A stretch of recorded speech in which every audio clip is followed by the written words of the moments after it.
പിതാവിന്റെയും പുത്രന്റെയും പരിശുദ്ധാത്മാവിന്റെയും നാമത്തിൽ ആമേൻ. അമ്മേ പരിശുദ്ധ അമ്മേ, അമ്മേ പരിശുദ്ധമേ, ദൈവമാതാവേ, കൃപാസനത്തിലൂടെ ഞങ്ങൾക്കും ഞങ്ങളുടെ ദേശത്തിനും അമ്മ മധ്യസ്ഥം തേടി തന്ന എല്ലാ അനുഗ്രഹങ്ങൾക്കും കൃപകൾക്കും ഞങ്ങളിപ്പോൾ ഹൃദയം നിറഞ്ഞ നന്ദി പറയുന്നു.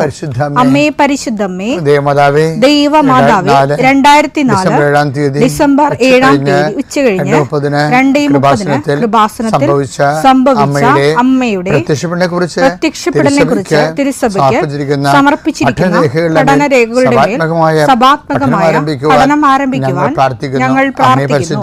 അമ്മേ പരിശുദ്ധമേ, ഭൂസ്വർലോകങ്ങളുടെ രാജ്ഞിയായ അങ്ങേയ്ക്ക് ഭൗമസംരക്ഷണത്തിനായി പ്രപഞ്ചപ്രകൃതിയെ തന്നെ തിരുസഭ പ്രതിഷ്ഠിക്കുവാൻ ഈ പ്രത്യക്ഷീകരണം വഴി ഇടയാക്കണമേ. പരിശുദ്ധമേ, ജപമാല മാതാവേ, സകല കൃപാസനം പ്രാർത്ഥനയോടും ചേർത്ത് ഞങ്ങളിപ്പോൾ പ്രാർത്ഥിക്കുന്ന ഈ കുടുംബത്തിന്റെ പ്രത്യേക നിയോഗം പറ മക്കളെ.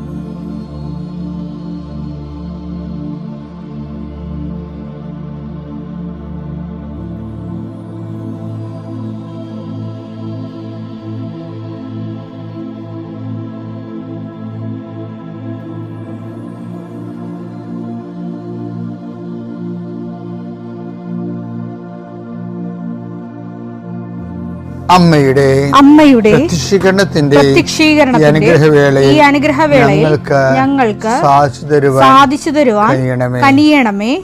ആമേൻ. വിശ്വാസ പ്രമാണം. സർവശക്തനായ പിതാവും ആകാശത്തിന്റെയും ഭൂമിയുടെയും സൃഷ്ടാവുമായ ദൈവത്തിൽ ഞാൻ വിശ്വസിക്കുന്നു. അവിടുത്തെ ഏകപുത്രനും ഞങ്ങളുടെ കർത്താവുമായ ഈശോ മിശിഹായിലും ഞാൻ വിശ്വസിക്കുന്നു. ഈ പുത്രൻ പരിശുദ്ധാത്മാവിനാൽ ഗർഭസ്ഥനായി കന്യകാമറിയത്തിൽ നിന്ന് പിറന്ന് പൊന്തിയോസ് പീലാത്തോസിന്റെ കാലത്ത് പീഡകൾ സഹിച്ച് കുരിശിൽ തറയ്ക്കപ്പെട്ട് മരിച്ച് അടക്കപ്പെട്ട് പാതാളങ്ങളിൽ ഇറങ്ങി മരിച്ചവരുടെ ഇടയിൽ നിന്ന് 3-ാം നാൾ ഉയർത്ത് സ്വർഗത്തിലേക്ക് എഴുന്നള്ളി സർവശക്തിയുള്ള പിതാവായ ദൈവത്തിന്റെ വലതുഭാഗത്തിരിക്കുന്നു. അവിടെ നിന്ന് ജീവിക്കുന്നവരെയും മരിച്ചവരെയും വിധിക്കുവാൻ വരുമെന്നും ഞാൻ വിശ്വസിക്കുന്നു. പരിശുദ്ധാത്മാവിലും ഞാൻ വിശ്വസിക്കുന്നു.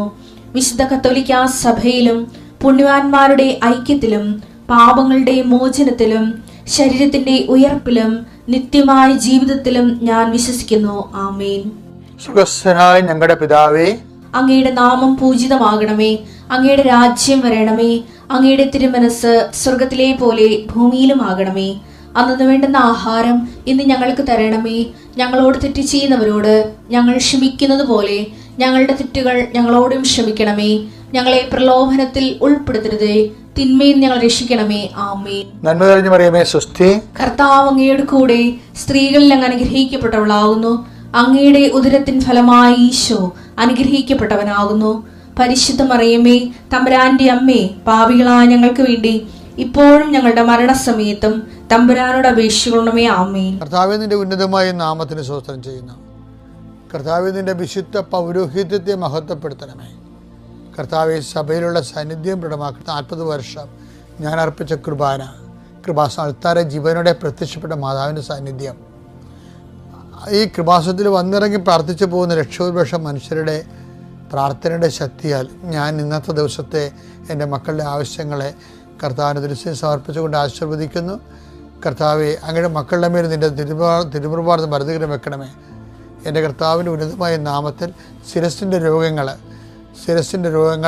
ബ്രെയിനിലെ സിസ്റ്റുകൾ, ബ്രെയിനിലെ ക്യാൻസറുകൾ, ബ്രെയിനുമായിട്ട് ബന്ധപ്പെട്ട മുഴുവൻ രോഗങ്ങൾ ഈ നിമിഷം ഇത് പ്രാർത്ഥന കൂടുന്ന മക്കളുടെ മേൽ കർത്താവിൻ്റെ ശക്തി ഒഴുകുകയും നീ സുഖപ്പെടുകയും ചെയ്യട്ടെ. തൊണ്ടനൊമ്പരങ്ങൾ, അത്തോൺസൈറ്റുകൾ, തൈറോയിഡുകൾ, ശ്വാസകോശ രോഗങ്ങൾ, ഉദര രോഗങ്ങൾ, പിസ്തുല രോഗങ്ങൾ, PCOD രോഗങ്ങൾ, സർവാംഗവാദ രോഗങ്ങൾ, വൃഷ്ണരോഗങ്ങൾ കർത്താവിൻ്റെ നാമത്തിൽ ഉച്ച മുതൽ ഉള്ളങ്കാര് വരെ കർത്താവിൻ്റെ രക്തം പടരട്ടെ. മരുന്ന് ലേപനമല്ല, അങ്ങയുടെ വചനമാണല്ലോ അങ്ങയുടെ മക്കളെ സുഖപ്പെടുത്തുന്നത്. വചനത്തിൻ്റെ കരുത്താൽ ശക്തിയാൽ യേശുക്രിസ്തു ഉന്നതമായ നാമത്തിൽ അങ്ങയുടെ മക്കൾ സൗഖ്യം പ്രാപിക്കട്ടെ. കർത്താവെ, ഇന്നത്തെ യാത്ര, ഇന്നത്തെ സംസാരം, ഇന്നത്തെ കമ്മ്യൂണിക്കേഷൻസ്, ഇന്നത്തെ ഒപ്പുകൾ, ഇന്നത്തെ എഴുത്തുകൾ, ഇന്നത്തെ ഉപയോഗിക്കുന്ന വാഹനങ്ങൾ, കർത്താവ് ഇന്ന് ചെയ്തു തീർക്കേണ്ട എല്ലാ ഉത്തരവാദിത്തങ്ങളും കണ്ടുമുട്ടുന്ന എല്ലാ വ്യക്തികളുടെ മേലും എൻ്റെ മക്കളുടെ മേൽ കർത്താവിൻ്റെ ശക്തി പ്രവർത്തിക്കുകയും മാതാവിൻ്റെ മധ്യസ്ഥത്തിൽ സഞ്ചാരി മാതാവ് സമയത്തിൻ്റെ അധികാരം നിലമേലങ്കിയാൽ നിങ്ങളെ പൊതുകയും സന്തോഷത്തോടെ നിങ്ങൾ രാത്രി തിരിച്ചു വരാൻ ദൈവം അനുവദിക്കുകയും ചെയ്യട്ടെ. എൻ്റെ പ്രിയപ്പെട്ടവരെ, നമ്മളെ ഈ ആഴ്ച തുടങ്ങിയപ്പോൾ നമ്മൾ കൃപയും അനുഗ്രഹവും തമ്മിൽ ഇങ്ങനെ പറഞ്ഞു തരും. ചില ആൾക്കാർക്ക് അറിയാതെ അനുഗ്രഹത്തിന്, ഫിസിക്കൽ ഫേവേഴ്സിന് ഗ്രേസ് എന്ന് വിളിക്കുന്നുണ്ട്. Grace after all it is A power of God. കൃപ എന്താണെന്ന് വെച്ച് കഴിഞ്ഞാൽ അത് പവറാണ്. 2 കൊരിന്ത്യർ 12:9 എന്നാൽ അവിടുന്ന് എന്നോട് അരുളി ചെയ്തു, നിനക്ക് എൻ്റെ കൃപ മതി, എന്തെന്നാൽ ബലഹീനതയിലാണ് എൻ്റെ ശക്തി പൂർണ്ണമായി പ്രകടമാകുന്നത്. അപ്പം കൃപയ്ക്ക് അവിടെ ശക്തി എന്നാണ് ബൈബിൾ പറയണത്, പവർ ഓഫ് ഗോഡ്. ഈ പവർ ഓഫ് ഗോഡ് ചില പ്രാർത്ഥനയ്ക്ക് നമുക്ക് ഫിസിക്കൽ ഫേവേഴ്സിന് പകരം പവർ ഓഫ് ഗോഡാണ് തരണത്. ദൈവത്തിൻ്റെ ശക്തി എന്നുവെച്ചാൽ നമ്മുടെ വില്ല് നമ്മുടെ ആഗ്രഹം ദൈവത്തിൻ്റെ ആഗ്രഹത്തിന് എതിരായി വരുമ്പോൾ നമ്മുടെ ആഗ്രഹം നടത്തി തരാൻ പറ്റുന്നില്ല, അത് നമുക്ക് ഗുണകരമല്ലെങ്കിൽ ദൈവത്തിൻ്റെ ആഗ്രഹം നടത്തും. പക്ഷേ ദൈവത്തിൻ്റെ ആഗ്രഹം നമുക്ക് സ്വീകാര്യമായിരിക്കുകയോ മധുരതരമായിരിക്കുകയോ ഇല്ല. അങ്ങനെ വരുമ്പോൾ അത് സ്വീകരിക്കാൻ വേണ്ടി നമുക്ക് പവർ തരും. അതുകൊണ്ടാണ് ഈശോ പോലും പ്രാർത്ഥിക്കുന്നത് എന്തിനാണ്? ലൂക്ക 22:42-43 പിതാവേ അങ്ങേക്ക് ഇഷ്ടമെങ്കിൽ ഈ പാനപാത്രം എന്നിൽ നിന്ന് അകറ്റണമേ, എങ്കിലും എന്റെ ഹിതമല്ല അവിടുത്തെ ഹിതം നിറവേറട്ടെ. അവിടുത്തെ ഹിതം നിറവേറട്ടെ എന്ന് പറയുന്ന സ്ഥലത്ത് എന്താ സംഭവിക്കണം അറിയാമോ? നമ്മൾ ഏതെങ്കിലും കാര്യത്തിന് കർത്താവിൻ്റെ ഇഷ്ടം പോലെ നടക്കട്ടെ എന്ന് പറഞ്ഞാൽ സത്യസന്ധവും ആത്മാർത്ഥത്തോടെ പറയണമെങ്കിൽ ഒരു കാര്യം അവിടെ നടക്കും. ഇത് നടക്കണത് അപ്പോൾ അവനെ ശക്തിപ്പെടുത്താൻ സ്വർഗത്തിൽ നിന്ന് ഒരു ദൂതൻ പ്രത്യക്ഷപ്പെട്ടു. ശക്തിപ്പെടുത്തിയാൽ നമുക്ക് ഫേസ് ചെയ്യാനുള്ള ആത്മധൈര്യം കിട്ടും. ശക്തിപ്പെടുത്തിയാൽ ഇപ്പം ചില ആൾക്കാർ, ഇപ്പം നിങ്ങൾ പത്രം കൊണ്ടൊക്കെ പോകുമ്പോൾ ചില ആൾക്കാർ വഴക്കിടുകയും അല്ലെങ്കിൽ നിങ്ങൾ ഇത് പറ്റിപ്പാണെന്നൊക്കെ പറയുകയും ഇത് നാണമില്ല, നിങ്ങൾ പഠിച്ചവരില്ല എന്നൊരു ഇതും കൊണ്ട് നടക്കണമെന്ന് പറയുമ്പോൾ ചില ആൾക്കാർ മോങ്ങിക്കൊണ്ട് വീട്ടിലോട്ട് പോരും. അപ്പോൾ അവർക്ക് പവറില്ല. ചില ആൾക്കാർ വർദ്ധിച്ച ഊർജ്ജത്തോടു കൂടി, കഴിഞ്ഞ ദിവസങ്ങളിലൊരു സാക്ഷി ഞാൻ കേട്ടായിരുന്നു ന്യൂസിലൻഡിലെ. അവിടെ ന്യൂസിലൻഡിലെ ഒരു പള്ളിയുടെ വാദിക്കുന്നതുകൊണ്ട് നമ്മുടെ ഒരു സഹോദരി പത്രം കൊടുത്തുകൊണ്ടിരിക്കുന്നുണ്ട്. സായിപ്പിന് ഇളക്കാർക്ക് പത്രം കൊടുക്കുക. അപ്പോൾ സായിപ്പ് ഒന്നെന്ന് പറഞ്ഞാൽ പത്രം മേടിക്കില്ല, ഇവർ തോന്നിയ ദിവസം പറഞ്ഞുകൊണ്ടിരിക്കുക. അതിന് ഇവരത് മടുക്കാതിരിക്കുകയാണ്. പക്ഷേ അപ്പം തന്നെ ഒരു കാർ അവിടെ പാസ് ചെയ്യും. കാർ പെട്ടെന്ന് ചവിട്ടി അതിനൊന്ന് ഒരു ചെടുത്തി ഇറങ്ങും. ഇറങ്ങിയ ദിവസം പറഞ്ഞ് സായിപ്പിനോട് പറയും, ഇത് കേരളയിലെ മാതാവ് പ്രത്യക്ഷപ്പെട്ട സ്ഥലമാണെന്ന് ഇംഗ്ലീഷിൽ പറയും. നിങ്ങളിത് വാങ്ങിച്ചാൽ നിങ്ങൾക്കത് ഗുണം ചെയ്യും. അതാണ് അഭിഷേകം എന്ന് പറയുന്നത്. അതായത് അവിടെ എന്തോ ഒരു സായിപ്പുമായിട്ട് അപ്പോൾ സായിപ്പുമായിട്ട് ഇവർ ഈ പത്രം കൊടുക്കാൻ വേണ്ടിയേ പറഞ്ഞ് മനസ്സിലാക്കാൻ വേണ്ടി അവർ ശ്രമിക്കണില്ലേ? അതെല്ലാം അനുഗ്രഹങ്ങളല്ല, അതെല്ലാം കൃപയെന്ന് പറയും. അവർക്ക് ശക്തിയുണ്ട്. ഈ രണ്ടുപേർക്കും ശക്തിയുണ്ട്. ഇങ്ങനെ അടിപൊളിയായിട്ടുള്ള ലോകവ്യാപകമായ രീതിയിൽ പ്രേക്ഷിതര് ശക്തിയുള്ളവർ പ്രവർത്തിക്കുകയാണ്. അതുകൊണ്ടാണ് നമ്മൾ അതായത് ശക്തി ഉണ്ടെങ്കിൽ അറിയാൻ പറ്റുന്നറിയാമോ? ഇപ്പം ബൈബിളിൽ പറഞ്ഞിട്ടില്ലേ, ഐസയ 50:6-7 അടിച്ചവർക്ക് പുറവും താടിമീശ പറിച്ചവർക്ക് കവിളുകളും ഞാൻ കാണിച്ചു കൊടുത്തു. നിന്നയിൽ നിന്നും തുപ്പലിൽ നിന്നും ഞാൻ മുഖം തിരിച്ചില്ല. ദൈവമായ കർത്താവ് എന്നെ സഹായിക്കുന്നതിനാൽ. ആ സഹായമാണ് കൃപയെന്ന് പറയണത്, അഭിഷേകം എന്ന് പറയണത്. മനസ്സിലായില്ലേ? കർത്താവിന് അവനെ ശക്തിപ്പെടുത്താൻ മാലാഖ എന്ന് പറയുന്നത് ഈ ശക്തിയാണ്. ദൈവമായ കർത്താവ് എന്നെ സഹായിക്കുന്നതിനാൽ ഞാൻ പതറുകയില്ല. ഞാൻ എന്റെ മുഖം ശിലാതുല്യമാക്കി എനിക്ക് ലജ്ജിക്കേണ്ടി വരികയില്ലെന്ന് ഞാൻ അറിയുന്നു. കർത്താവിന്റെ വേല ചെയ്യുന്ന ലജ്ജയില്ലാതെ വന്നാൽ അതിനർത്ഥം നീ കൃപയിൽ നിറഞ്ഞു എന്നാണ്. പിതാവിന്റെയും പുത്രന്റെയും പരിശുദ്ധാത്മാവിന്റെ നാമത്തിൽ. എൻ്റെ പേര് അഖില മനീഷ്. ഇതെൻ്റെ ഭർത്താവ് മനീഷ്. ഇതെൻ്റെ മൂത്ത മകൻ ആദി മനീഷ്. ഇത് ഞങ്ങൾക്ക് മാതാവ് തിരികെ തന്ന കുഞ്ഞാണെന്ന് ഞാൻ പ്രത്യേകം എടുത്തു പറയുകയാണ്. തിരികെ തന്ന കുഞ്ഞ് ആദി മനീഷ്. കാരണം തിരികെ തന്ന കുഞ്ഞെന്ന് പറയാൻ 2023 ഓഗസ്റ്റ് 5-ാം തീയതി ഞാൻ മസ്കറ്റിൽ നിന്ന് വരികയാണ് ഞങ്ങൾ കുടുംബമായിട്ട്. എൻ്റെ കുഞ്ഞിന് ഹാർട്ടിന് അസുഖമായിരുന്നു. എൻ്റെ കുഞ്ഞ് 7 മാസം ഞാൻ പ്രഗ്നൻ്റ് ആയിരുന്ന സമയത്താണ് വരുന്നത്. ഞാൻ അവിടുന്ന് അമൃത ഹോസ്പിറ്റലിലേക്ക് റെഫർ ചെയ്ത് നാട്ടിലെത്തുകയാണ്. 5-ാം തീയതി എത്തുന്നു, 6-ാം തീയതി പുലർച്ചെ ഇവിടെ വരുന്നു. പക്ഷേ ഞങ്ങൾക്ക് അപ്പോഴേക്കും ഞങ്ങളുടെ കുഞ്ഞിനെ നഷ്ടപ്പെട്ടിരുന്നു. ഞങ്ങളുടെ കുഞ്ഞ് ഫ്ലൈറ്റ് ട്രാവലിൽ എയർ ഗട്ടർ പ്രോബ്ലം ഉണ്ടായിരുന്നു. എന്നാലും കുഞ്ഞിന് ഹാർട്ടിന് ഇഷ്യൂ ആയിരുന്നു പറഞ്ഞു. കുഞ്ഞ് ആ സമയത്ത് തന്നെ മരിച്ചിരുന്നു. ഞങ്ങൾക്കത് അറിയില്ലായിരുന്നു. ഞങ്ങൾക്ക് 17-ാം തീയതിയാണ് അമൃത ഹോസ്പിറ്റലിൽ ഡേറ്റ് കിട്ടിയിരിക്കുന്നത്. പക്ഷെ ഞങ്ങൾ പിറ്റേ ദിവസം രാവിലെ ഇവിടെ വരുന്നു. അതിന് മുന്നേ ഒന്നും ഞാൻ പ്രത്യേകം പറയുകയാണ്, എനിക്ക് കൃപാസന മാതാവിനെ അറിയില്ല. ഞങ്ങൾ ഹിന്ദുക്കളായിരുന്നു. പക്ഷേ ഈശോയിനെ ചെറുപ്പത്തിൽ തൊട്ടേ ഞങ്ങൾക്ക് വളരെ സ്നേഹമായിരുന്നു. എൻ്റെ സ്വന്തം വീട് പിറവത്താണ്. ഞാൻ പിറവം പള്ളിയിലും ഞങ്ങളുടെ തൊട്ടടുത്തുള്ള അന്തോണിസ് പുണ്യാളുടെ പള്ളിയിലും മുളക്കുളം പള്ളിയിലും ഒക്കെ ഞങ്ങൾ പോയിരുന്നതാണ്. പക്ഷേ കൃപാസന മാതാവിനെ ഞങ്ങൾ അറിയുന്നത് 2023 ഞാൻ ആ കുഞ്ഞിനെ നഷ്ടപ്പെട്ടതറിയാതെ ഇവിടെ വന്ന് ഞങ്ങൾ ഉടമ്പടി എടുക്കുന്നു. എന്നാലും നമ്മുടെ അന്ന് തൊട്ട് കൂടെ ഒരാളുണ്ടെന്ന്, ഒരു അമ്മ കൂടെ ഉണ്ടെന്ന് മനസ്സിലായി. കാരണം ഞങ്ങൾ തിരിച്ചു പോകുന്ന വഴി ഞങ്ങൾക്കൊരു ആക്സിഡൻറ്റ് പോലെ ഒരു വണ്ടി ഓപ്പോസിറ്റ് വരുന്നു. പക്ഷേ ആ വണ്ടി ഇടിക്കേണ്ടതായിരുന്നു, പക്ഷേ ഇടിച്ചില്ല, അത് തെന്നി മാറിപ്പോയി. അപ്പോഴേ ഞാനും എൻ്റെ സുഹൃത്തുണ്ടായിരുന്നു വണ്ടിയിൽ. ഞങ്ങൾ പറഞ്ഞു മാതാവ് നമ്മുടെ കൂടെ, സഞ്ചാരി മാതാവ് നമ്മുടെ കൂടെ വന്നിട്ടുണ്ടെന്ന് തന്നെ പറഞ്ഞു. പിന്നെ ഞങ്ങൾ വീട്ടിൽ ചെല്ലുന്നു. കുഞ്ഞ് മരിച്ചത് അറിയുന്നില്ല. പിറ്റേ ദിവസം 7-ാം തീയതി രാവിലെ എൻ്റെ അമ്മയുടെ സിസ്റ്ററിൻ്റെ മകൾ വിളിച്ചു. ഡോക്ടറാണ്, പുള്ളിക്കാരി പറയുന്നു കുഞ്ഞിന് ഹാർട്ട് ബീറ്റ് ഉണ്ടോ എന്ന് ചെക്ക് ചെയ്യാൻ പറഞ്ഞു. ഞങ്ങൾ ഹാർട്ട് ബീറ്റ് ഉണ്ടോ എന്ന് അടുത്തുള്ള ആശുപത്രി പോയി ചെക്ക് ചെയ്തു. കുഞ്ഞ് മരിച്ചിരിക്കുന്നു എന്ന് പറഞ്ഞു. പക്ഷെ കരഞ്ഞിട്ടൊന്നുമില്ല. കാരണം എന്തോ ഒരു ശക്തി കൂടെ ഉണ്ടെന്ന് ഒരു ബോധ്യമുണ്ട്. പിന്നീട് ഞങ്ങൾ അവിടുന്ന്, അപ്പോൾ ഡോക്ടർമാർക്ക് ഭയങ്കര ടെൻഷനായി. ഇപ്പോൾ 2 ദിവസം, 3-ാമത്തെ ദിവസമാണ് കുഞ്ഞ് മരിച്ചിട്ട്. അപ്പോൾ എമർജൻസി സിസേറിയൻ പെട്ടെന്ന് ചെയ്യണമെന്ന് പറഞ്ഞു. പക്ഷേ ഞങ്ങൾക്ക് സിസേറിയൻ ചെയ്യാൻ താല്പര്യമില്ലായിരുന്നു. ഞങ്ങൾ അപ്പോഴാണ് മാതാവിൻ്റെ അടുത്ത അത്ഭുതം അവിടെ തുടങ്ങുകയാണ്. അവിടെ അവിടുത്തെ ഡോക്ടറിന് കുഞ്ഞ് മരിച്ചു എന്നുള്ള സർട്ടിഫിക്കറ്റ് എഴുതാനുള്ള ഡിഗ്രി ഇല്ല. അപ്പോൾ വേറെ അടുത്തൊരു സ്കാനിങ് സെൻറ്ററിൽ പോകാൻ പറഞ്ഞു. സ്കാനിങ് സെൻറ്ററിൽ പോയി ചെയ്യാൻ പറഞ്ഞ് അവർ വിളിച്ചു വെച്ചപ്പോൾ അവിടെയും ഡോക്ടറില്ല. പിന്നെ ഞങ്ങൾ കൂത്താട്ടുകുളം ദേവമാതാ ആശുപത്രിയിലേക്കാണ് റെഫർ ചെയ്തത്.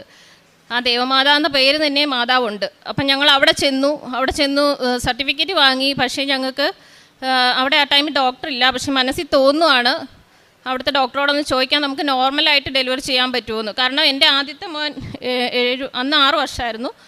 അന്ന് അവനെ സിസേറിയൻ ചെയ്താണ് എടുത്തിരിക്കുന്നത്. സാധാരണ സിസേറിയൻ ചെയ്താൽ പിന്നീടും സിസേറിയനാണ് അവർ ചെയ്യുക. പക്ഷേ എനിക്ക് ആ ഡോക്ടർ പറഞ്ഞു എന്തെങ്കിലും കോംപ്ലിക്കേഷൻ ഉണ്ടാവുകയാണെങ്കിൽ കോട്ടയം മെഡിക്കൽ കോളേജിലേക്ക് ഷിഫ്റ്റ് ചെയ്യും.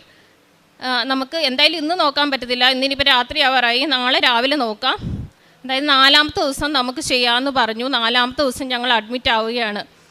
ലാസറിനെ ഉയർപ്പിച്ച കർത്താവ് എൻ്റെ കുഞ്ഞിനെ 2 വർഷത്തിന് ശേഷം എനിക്ക് ഉയർപ്പിച്ച് തന്നിരിക്കുന്നു. കാരണം അന്ന് എൻ്റെ കയ്യിൽ നിന്ന് നഷ്ടപ്പെട്ട കുഞ്ഞൊരു ആൺകുട്ടിയായിരുന്നു. എനിക്കിപ്പോൾ കിട്ടിയതും ആൺകുട്ടി തന്നെയാണ്. ഞാൻ ആവശ്യപ്പെട്ടത് സ്ത്രീകൾക്ക് തങ്ങളുടെ മരിച്ചുപോയവരെ പുനരുജ്ജീവനത്തിൽ തിരിച്ചു കിട്ടിയെന്ന വചനം വിശ്വസിച്ച് എഴുതി ഞാൻ പ്രാർത്ഥിച്ചു. എനിക്ക് എൻ്റെ കുഞ്ഞിനെ തിരിച്ചു തന്നു. അവന് ഞങ്ങൾ ഇടാനിരുന്ന പേര് അന്ന് ദേവെന്നാണ്. ഞങ്ങൾ ഹിന്ദുക്കളാണെന്ന് പറഞ്ഞു. ഞങ്ങളുടെ മതപ്രകാരം ഒരു ചടങ്ങും നടത്തിയിട്ടില്ല, ഒരു പേരിടിയിൽ നടത്തിയിട്ടില്ല. ഇന്ന് കുഞ്ഞ് ജനിച്ചിട്ട് 40-ാമത്തെ ദിവസമാണ്. ഞങ്ങളുടെ കുഞ്ഞിൻ്റെ പേര് ഈ മാതാവിൻ്റെ മുമ്പിലാണ് ഏറ്റുപറയുന്നത്. ഞങ്ങളുടെ കുഞ്ഞിൻ്റെ പേര് ദേവ് മനീഷ് എന്നാണ് ഞങ്ങൾ അവന് പേരിട്ടിരിക്കുന്നത്. ഞങ്ങളല്ലാണ്ട് ഒരു പേരിടിയ ചടങ്ങൊന്നും ഇതുവരെ നടത്തിയിട്ടില്ല. അവൻ്റെ അച്ഛൻ ഒരു ചരട് കെട്ടിയെന്നല്ലാണ്ട് അത് ഒരു ഫംഗ്ഷനുമായിട്ടല്ല. ഞങ്ങൾ ഇന്നലെ അവിടെ ഒരു അനാഥാലയത്തിൽ പ്രായമായവർക്ക് ഭക്ഷണം കൊടുക്കുകയാണ് ചെയ്തത് അതിന് പകരമായിട്ട്. അല്ലാണ്ട് ഞങ്ങൾ യാതൊരു ചടങ്ങും നടത്തിയിട്ടില്ല. ഇത് ഞങ്ങളുടെ വലിയൊരു സാക്ഷ്യമാണ് ഈ കുഞ്ഞിനെ തിരികെ കിട്ടിയത്. നമ്മൾ വിശ്വസിച്ച് പ്രാർത്ഥിച്ച എല്ലാവരോടും പറയാണ്, ഞങ്ങൾ 2 വർഷം കാത്തിരുന്നു. ഞങ്ങൾ അതിൻ്റെ ഇടയ്ക്ക് ഞങ്ങളിന്ന് ഡോക്ടറെ കണ്ടു. ഇനി എന്തെങ്കിലും പ്രശ്നമുണ്ടോ കിട്ടില്ലയോ എന്നുള്ളൊക്കെ ഒരു കൺഫ്യൂഷൻ ഉണ്ടായിരുന്നു.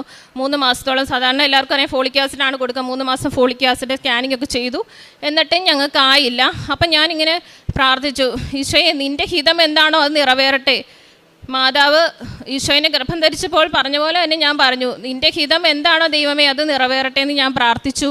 ഞങ്ങൾ സെപ്റ്റംബറിൽ 8 നോമ്പെടുത്ത് പ്രാർത്ഥിച്ചു 2025. അപ്പോൾ 8 നോമ്പെടുത്ത് പ്രാർത്ഥിച്ച് പിറ്റേ മാസം എനിക്ക് പോസിറ്റീവായി. എൻ്റെ കുഞ്ഞിനെ ഒരു കുഴപ്പവും ഇല്ലാണ്ട് മാതാവ് എനിക്ക് തിരികെ തന്നു.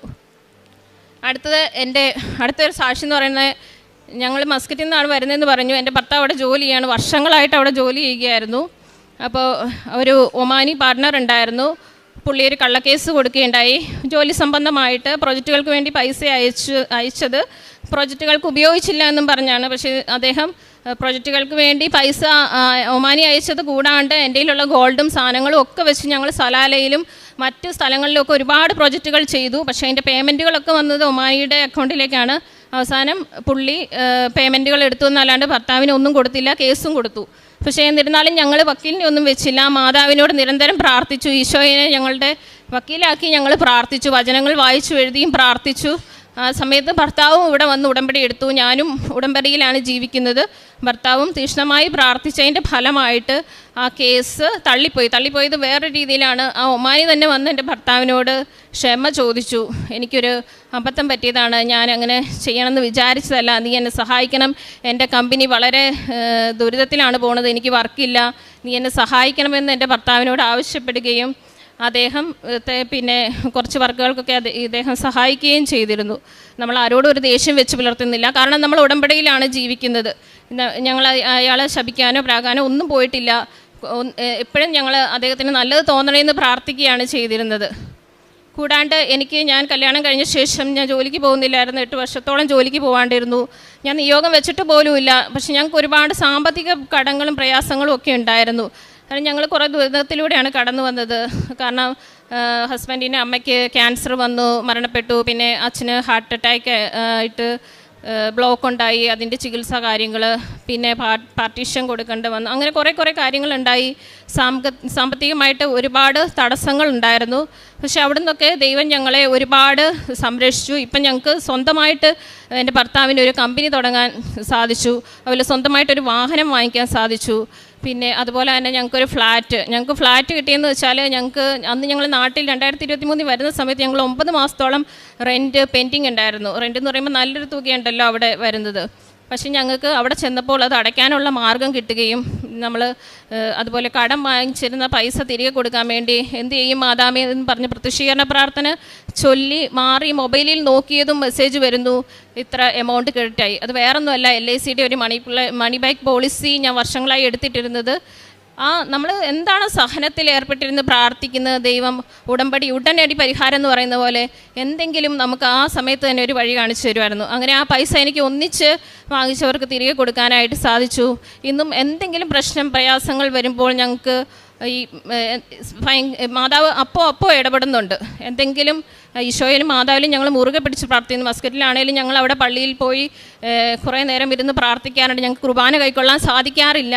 എന്നിരുന്നാലും ഞങ്ങൾ ഓൺലൈനിൽ ഗുഡ്നെസ് TV രാവിലെ കുർബാനയുണ്ട്, അത് ഞങ്ങൾ ഓൺലൈനിൽ കൂടാറുണ്ട്. അതുപോലെ ഉടമ്പടി പ്രാർത്ഥന എന്നും മുടങ്ങാണ്ട് ചൊല്ലുന്നു.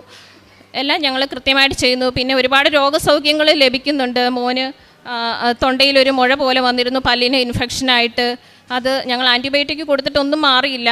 പിന്നീട് ഞങ്ങൾ ഉപ്പുവെള്ളം മാതാവിൻ്റെ ഉപ്പിട്ട് ഗാർഗിൾ പിടിക്കുകയും അതുപോലെ തൊണ്ടയിൽ തൈലം തൊട്ട് പ്രാർത്ഥിക്കുകയും ചെയ്തതിൻ്റെ ഫലമായിട്ട് ആ മുഴ ഇല്ലാണ്ടായി. അതുപോലെ എന്ത് അസുഖം വന്നാലും നമ്മൾ മാതാവിൽ ആശ്രയിച്ചിട്ടേ, ഉടമ്പടി വസ്തുക്കളിൽ ആശ്രയിച്ച് വിശ്വാസ പ്രമാണം ചൊല്ലി അത് പ്രാർത്ഥിച്ച് ഉപയോഗിച്ചതിന് ശേഷം മാത്രമേ ഞങ്ങൾ അടുത്ത വഴി ചിന്തിക്കാമെന്ന് വെച്ചാൽ അപ്പം നമുക്ക് മനസ്സിൽ തോന്നിക്കും ദൈവം. അല്ലെങ്കിൽ ഞങ്ങൾ സത്യം പറഞ്ഞാൽ ഞങ്ങൾ ടോസിട്ട് നോക്കും, മാതാവിൻ്റെ മുമ്പിൽ തന്നെ എഴുതും എവിടെ പോകണം, എന്ത് ചെയ്യണം. അപ്പം ഞങ്ങൾ ഏത് വശാണോ വീഴുന്നത് ആ വഴിക്ക് ഞങ്ങൾ പോകും. അപ്പം മാതാവ് എന്തെങ്കിലും അതിന് വഴിയൊരുക്കി തന്നിട്ട് ഇപ്പോൾ കാര്യം വന്നാലും ഞങ്ങൾ ടെൻഷൻ അടിക്കാറില്ല. കാരണം അതിൻ്റെ അപ്പുറം മാതാവിനൊരു വഴി ഞങ്ങൾക്ക് ഒരുക്കി വെച്ചിട്ടുണ്ട്. എന്ത് പ്രയാസം വന്നാലും വേറൊരാശ്രയമില്ല ഞങ്ങൾക്ക് മാതാവ് തന്നെയാണ് എപ്പോഴും ശരണം. ഞങ്ങൾ ഒരുപാട് പേരോട് മാതാവിനെ പറ്റി സംസാരിക്കാറുണ്ട്. അതുപോലെ വാട്സപ്പിലും സാക്ഷ്യങ്ങൾ ഷെയർ ചെയ്യും. ഇപ്പോൾ എൻ്റെ കുടുംബക്കാർക്കാണെങ്കിലും നാട്ടുകാർക്കാണെങ്കിലും സുഹൃത്തുക്കൾക്കാണെങ്കിലും എല്ലാവർക്കും അറിയാം ഞങ്ങൾ ഉടമ്പടിയിൽ ജീവിക്കുന്നവരാണെന്ന്. നമ്മുടെ സാക്ഷ്യങ്ങൾ കണ്ടിട്ട് എല്ലാവരും ചോദിക്കാറുണ്ട്, നിങ്ങൾ കൃപാസനത്തിൽ ഉടമ്പടി എടുത്തിട്ടുണ്ടെന്ന്. അതുപോലെ ഞങ്ങൾ ചെല്ലുന്ന എല്ലായിടത്തും മാതാവിൻ്റെ ഒരു സാന്നിധ്യം കാണാറുണ്ട്. അത് എക്സ്പെഷ്യലി മസ്കറ്റിലാണെങ്കിലും അവിടെ എന്തെങ്കിലും ഒരു പ്രാവശ്യം എനിക്ക് ഹസ്ബൻഡ് എന്നെ പള്ളിയിലാക്കിയിട്ട് പോയി. അന്ന് എൻ്റെ കയ്യിൽ ഫോണില്ലായിരുന്നു, ബാലൻസ് ഇല്ല, അങ്ങനെ എന്തോ ഒരു ഇത്. അപ്പോഴത്തേനും എനിക്ക് ഒരു ചേച്ചി അവിടെ നിന്ന് ദൂരെ നടന്നു വരുന്നുണ്ട്.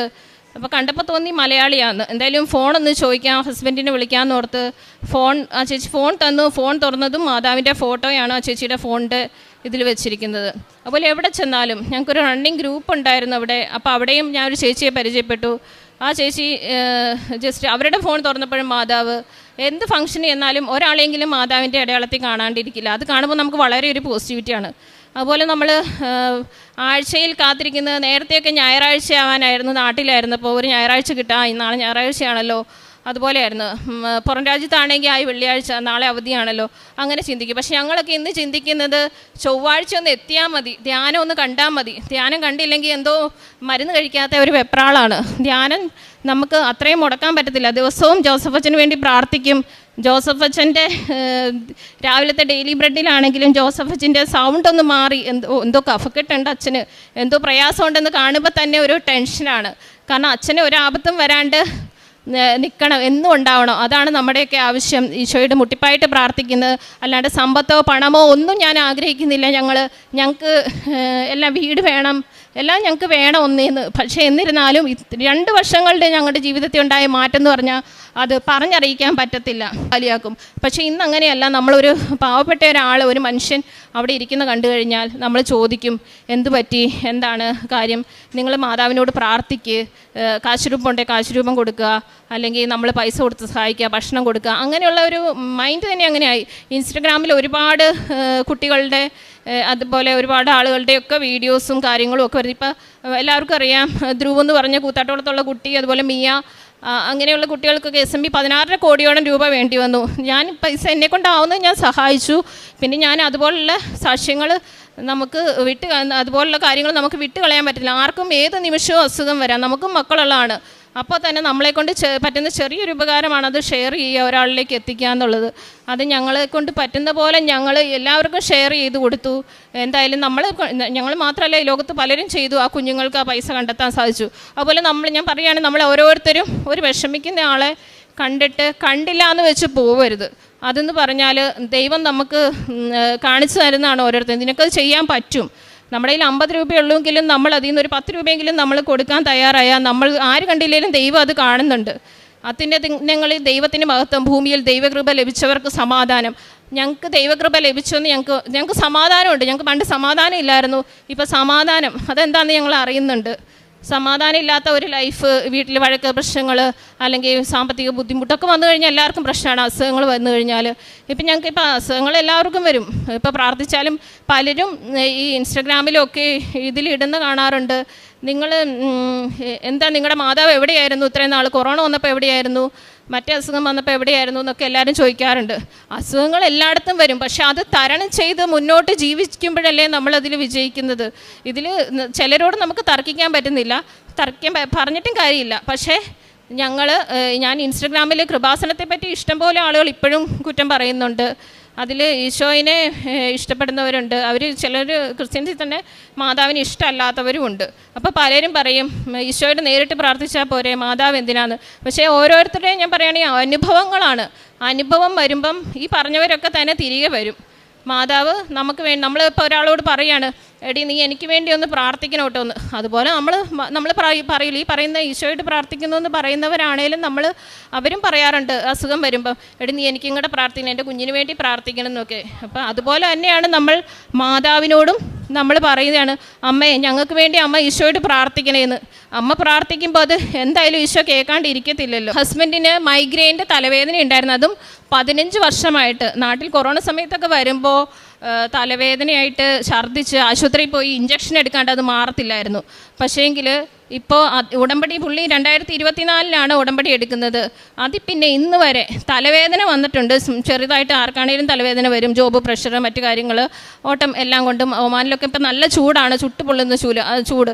ആ ചൂടിലൊക്കെ പോകുമ്പോൾ ആർക്കാണേലും തലവേദന വരും. പക്ഷേ അദ്ദേഹത്തെ മൈഗ്രെയിനായിട്ട് ഇന്നേ വരെ ഒരു ഇഞ്ചക്ഷൻ എടുക്കേണ്ടതോ മൈഗ്രെയിൻ്റെ മരുന്ന് കഴിക്കേണ്ടതോ ആയിട്ടുള്ള ഒരവസ്ഥ ഉണ്ടായിട്ടില്ല. അത് മൈഗ്രെയിൻ പൂർണ്ണമായിട്ടും ഞങ്ങൾക്ക് മൈഗ്രെയിൻ മാറിക്കിട്ടി. മൈഗ്രെയിൻ വന്നുള്ള അവസ്ഥ എല്ലാവർക്കും അറിയാം. അതുകൊണ്ട് ഞങ്ങൾക്ക് ആ ഒരു രോഗസൗഖ്യം കിട്ടിയത് തന്നെ വിശ്വാസപ്രമാണം ചൊല്ലി ഉടമ്പടി വസ്തുക്കൾ ഉപയോഗിച്ചതിൻ്റെ ഫലമായിട്ട് ആണ്.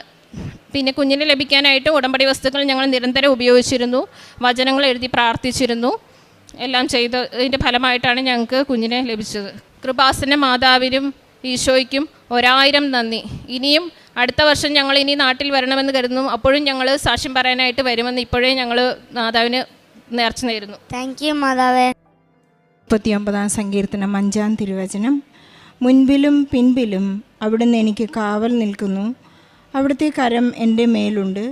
ഈ അറിവ് എന്നെ വിസ്മയിപ്പിക്കുന്നു. എനിക്ക് അപ്രാപ്യമാം വിധം അത് ഉന്നതമാണ്.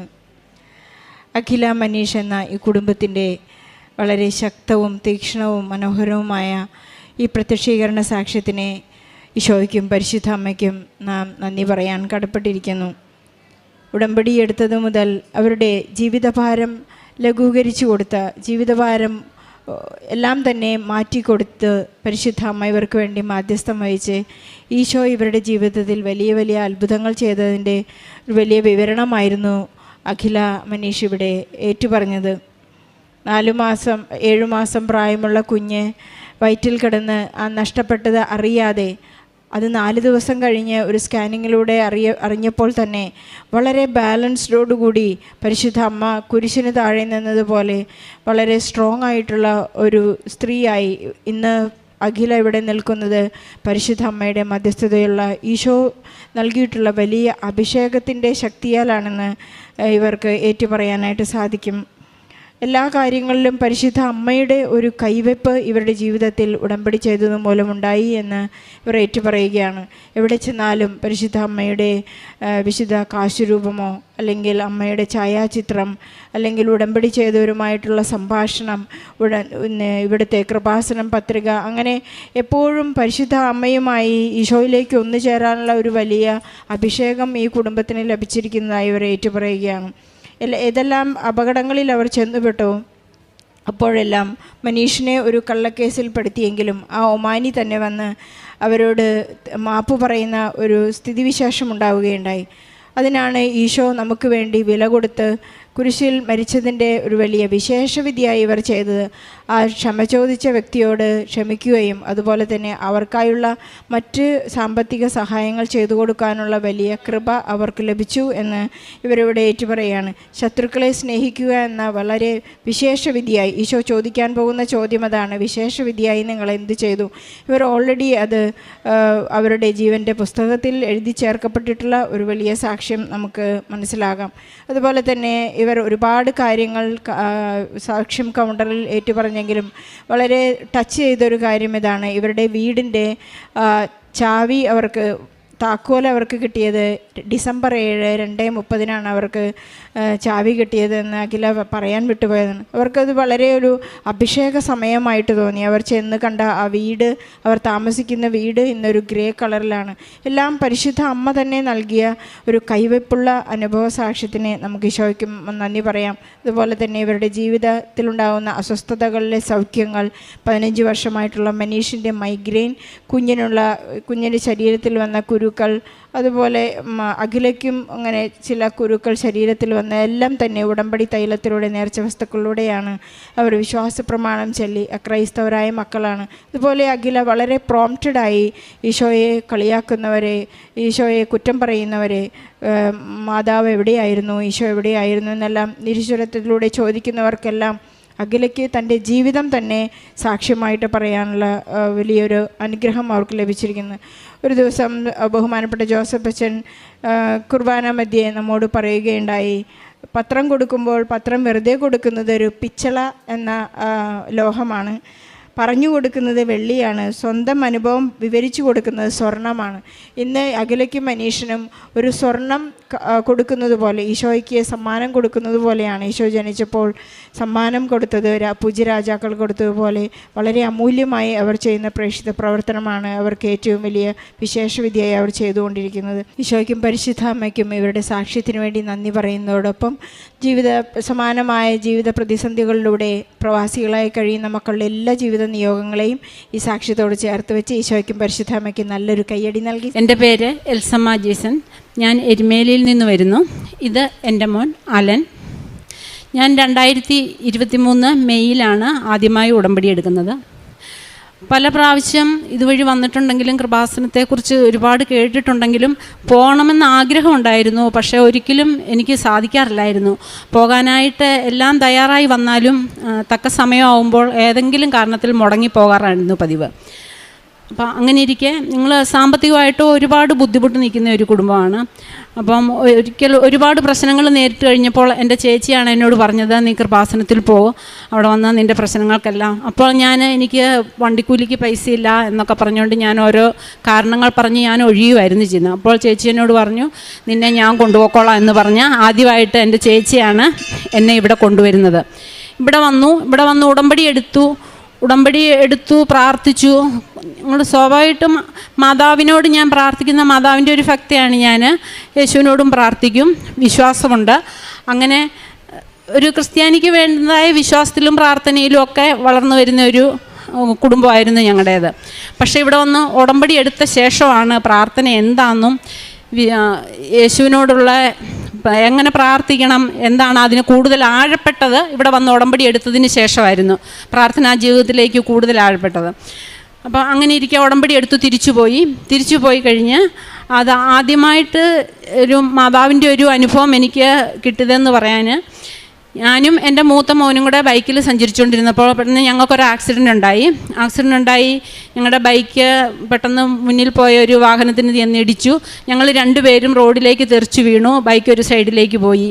അപ്പോൾ പെട്ടെന്ന് സൈഡിൽ കൂടെ ഒരു ബസ് വരുന്നുണ്ടായിരുന്നു. ഞങ്ങൾ ഏകദേശം റോഡിൻ്റെ സെൻറ്ററിലായിട്ടായിരുന്നു ഞങ്ങൾ കിടന്നത്. ആ ബസ് വന്ന ആ സമയം പെട്ടെന്ന് മാതാവേ എന്നൊന്ന് വിളിക്കാനുള്ള സമയം മാത്രമേ എനിക്കുണ്ടായിരുന്നുള്ളൂ. ബസ് വന്ന് സൈഡിൽ കൂടെ പോയി. എന്തൊക്കെയോ സംഭവിച്ചു എന്നായിരുന്നു ഞാൻ വിചാരിച്ചത്.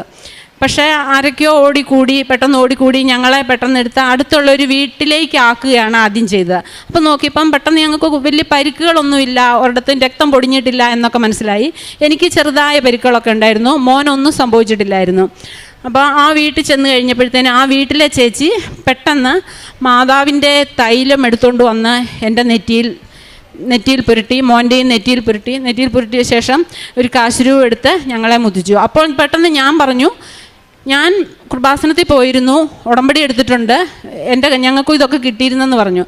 എന്നിട്ട് എവിടെ എന്ന് ചോദിച്ചു. അപ്പം ഞാൻ പറഞ്ഞു വീട്ടിലുണ്ട് എന്ന് പറഞ്ഞു. ഈ ഉടമ്പടി വസ്തുക്കൾ കാശുരൂപ ഒന്നും ഞാൻ കൈ കരുതിയിരുന്നില്ലായിരുന്നു.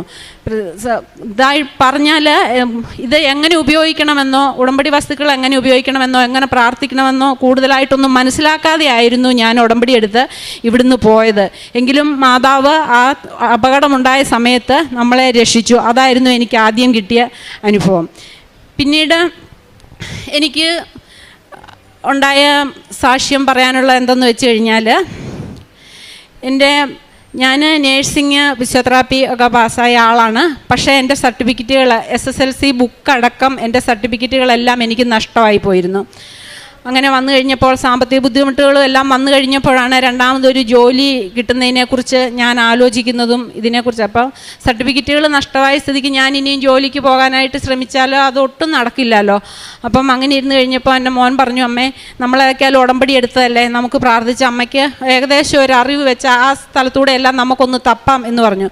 അപ്പം എൻ്റെ ഒരു കൂട്ടുകാരിയെ എനിക്ക് ഓർമ്മയുണ്ടായിരുന്നു. അവളോട് ചോദിച്ചാൽ ഏകദേശം ഒരറിവ് കിട്ടും എന്നുള്ളൊരു ധാരണ എനിക്കുണ്ടായിരുന്നു.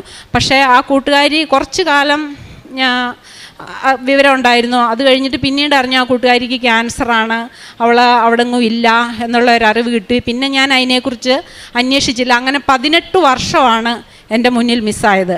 സർട്ടിഫിക്കറ്റ് പോയി എന്ന് തന്നെ ഞാൻ വിചാരിച്ചു. എനിക്ക് SSLC ബുക്ക് അടക്കമുള്ളതാണ്, മുന്നോട്ടുള്ള ഒരു ഭാവിക്കും എനിക്ക് സാധ്യമല്ല എന്ന് ഞാൻ ഉറച്ചു വിശ്വസിച്ചു. അപ്പോൾ എൻ്റെ മോൻ കുഞ്ഞായിരുന്ന സമയത്ത്, മോനെയും കൊണ്ട് ഹോസ്പിറ്റലിൽ കിടക്കുന്ന സമയത്ത് ഒരു സീപ്പറെ പരിചയപ്പെടാനിടയായി. പരിചയപ്പെട്ട സമയത്ത് ഞങ്ങൾ പരിചയപ്പെട്ടപ്പോൾ ആ സീപ്പർ എൻ്റെ ഈ കൂട്ടുകാരിയെക്കുറിച്ച് ഒരിക്കൽ എന്നോട് പറയുണ്ടായി. അപ്പം ഞാൻ പറഞ്ഞു, ഞങ്ങൾ ഒരുമിച്ച് ഒരു സ്ഥലത്ത് ജോലിയിലുണ്ടായിരുന്ന ആളാണ് എന്ന് പറഞ്ഞു. അപ്പം എനിക്ക് ഈ സീപ്പറെക്കുറിച്ച് ഓർമ്മ വന്നു, ഇങ്ങനെ ഒരാളുണ്ടായിരുന്നല്ലോ. പക്ഷെ അന്ന് മുതൽ ഞങ്ങൾ ഈ സീപ്പറെ അന്വേഷിച്ച് നടപ്പായി. ഉള്ള അടുത്തുള്ള എല്ലാ ഹോസ്പിറ്റലുകളിലും ഞാൻ പോയി ഇങ്ങനെ ഒരാളുണ്ടോ, ഷീല എന്നാണ് ആ ചേച്ചിയുടെ പേര്. അപ്പോൾ ഈ ഷീല എന്ന പേരിൽ ഒരാളുണ്ടോ എന്ന് അന്വേഷിച്ച് പോയി. ഒരു ഹോസ്പിറ്റലിലും അവരെ കണ്ടെത്താനായില്ല. അങ്ങനെ അത് പോയി 18 വർഷങ്ങൾക്ക് ശേഷം ഉടമ്പടി എടുത്തതിൻ്റെ ഒരാഴ്ചയ്ക്ക് ശേഷം ഞങ്ങൾ അടുത്തുള്ള ഒരു പള്ളിയിൽ പോയി പ്രാർത്ഥന കഴിഞ്ഞിട്ട് അന്ന് ഈ സർട്ടിഫിക്കറ്റുകൾക്ക് ഞാൻ നിയോഗം വെച്ചിട്ടുണ്ടായിരുന്നു. എനിക്ക് നഷ്ടപ്പെട്ടു പോയ എൻ്റെ സർട്ടിഫിക്കറ്റുകൾ എങ്ങനെയെങ്കിലും എനിക്ക് തിരിച്ച് കിട്ടണമെന്ന്. പള്ളിയിൽ പോയി പ്രാർത്ഥിച്ചു, എങ്ങനെയെങ്കിലും ആ ചേച്ചി ഒന്ന് കണ്ടു കിട്ടിയാൽ എനിക്കിത് കിട്ടും. പക്ഷേ ആ ചേച്ചി എവിടെ പോയി തപ്പും? വർഷം 18 കഴിഞ്ഞില്ലേ, എവിടെ പോയി തപ്പാനാ? അങ്ങനെ ഞങ്ങൾ തിരിച്ചു വരുന്ന വഴിക്ക് ആദ്യമേ ഒരു ഹോസ്പിറ്റലിൻ്റെ അടുത്ത് വന്നു കഴിഞ്ഞപ്പോഴത്തേനും ഞങ്ങളുടെ മുന്നിലായിട്ടൊരു ഓട്ടോ ഓവർടേക്ക് ചെയ്തു പോയി. ഞങ്ങൾക്ക് മുന്നോട്ട് പോകാൻ പറ്റാത്ത വിധം ഓവർടേക്ക് ചെയ്ത് പോയി. പെട്ടെന്ന് ഞങ്ങൾ ബൈക്ക് നിർത്തിയപ്പോൾ ഉണ്ട് ആ ഓട്ടോയിൽ നിന്ന് ഇറങ്ങുന്നത് ആ ചേച്ചിയായിരുന്നു.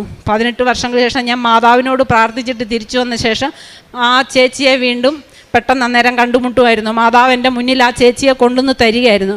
പെട്ടെന്ന് ഞങ്ങളും ഇറങ്ങി, ആ ചേച്ചിയും ഇറങ്ങി. ചേച്ചിക്ക് നല്ല പരിചയമുള്ളതാണ്. ഞങ്ങൾ കുറേ നേരം കെട്ടിപ്പിടിച്ച് വഴിയരിയിൽ നിന്നു. കാരണം അത്രയ്ക്ക് ഞങ്ങൾക്ക് പറയാൻ പറ്റില്ലായിരുന്നു. എനിക്ക് കരച്ചിൽ വന്നു, ഞാൻ നന്നായിട്ട് കരഞ്ഞു. ആ ചേച്ചി അതിന് ശേഷം അവിടുന്ന് എന്നെ വീട്ടിലേക്ക് കൊണ്ടുപോയി. ഞങ്ങൾ തിരിച്ചു പോരുമ്പം എനിക്ക് എൻ്റെ ആ കൂട്ടുകാരിയുടെ നമ്പർ തന്നു കഴിഞ്ഞിട്ട് എനിക്ക് ആ നമ്പറിൽ വിളിക്കാൻ എനിക്ക് പേടിയായിരുന്നു. വിളിക്കുമ്പോൾ എനിക്ക് എൻ്റെ സർട്ടിഫിക്കറ്റുകളെ കുറിച്ച് ഒരറിവുമില്ല എന്നാണ് അവൾ പറയുന്നതെങ്കിൽ എനിക്കത് താങ്ങാൻ പറ്റുമോ?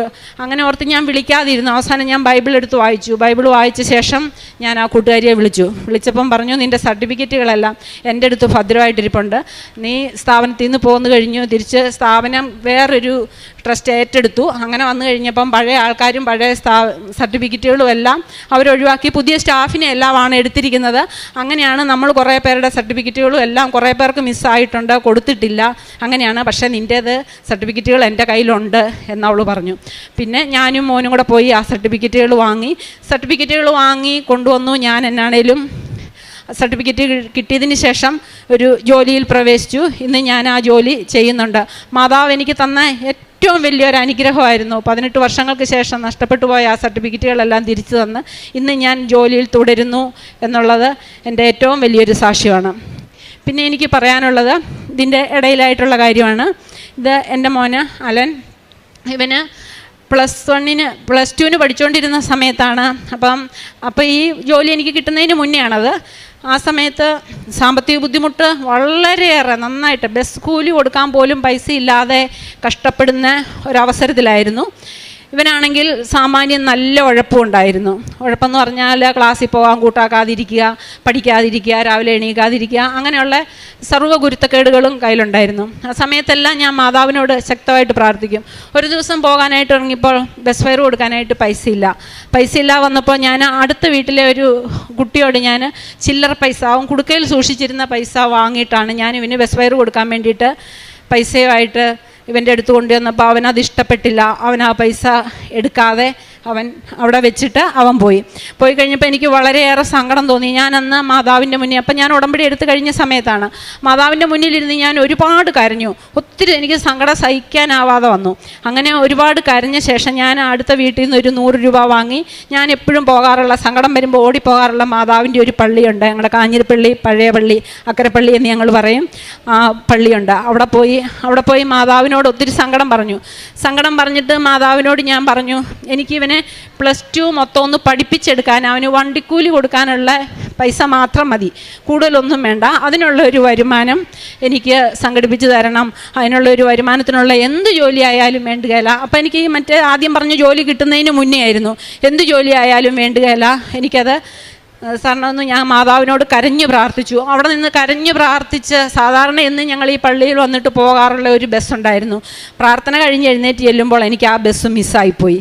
ഇനി എന്ത് ചെയ്യുമെന്ന് ഓർത്തിരുന്ന് അടുത്ത ബസ്, പിന്നെ 2 ബസ് പിടിക്കണം.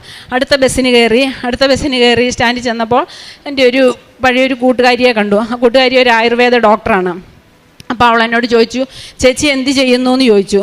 ചേച്ചി എന്ത് ചെയ്യുന്നു? അപ്പം ഞാൻ പറഞ്ഞു, ഇപ്പം വർക്കൊന്നുമില്ല, എന്ത് വർക്ക് കിട്ടിയാലും ചെയ്യാൻ തയ്യാറാണ് എന്ന് പറഞ്ഞു. എങ്കിൽ ചേച്ചി എൻ്റെ ക്ലിനിക്കിലേക്ക് പോരുന്നോ എന്ന് ചോദിച്ചു. ആ നിമിഷം ഞാൻ മാതാവിൻ്റെ മറ്റൊരു മുഖം കാണുമായിരുന്നു അവിടെ. രാവിലെ മാതാവിനോട് അത്രമേൽ സങ്കടപ്പെട്ട് ഞാൻ കരഞ്ഞു ചോദിച്ചു, എനിക്ക് വണ്ടിക്കൂലി കൊടുക്കാനുള്ള പൈസയ്ക്കുള്ള വരുമാനം മാത്രം കിട്ടിയാൽ മതി.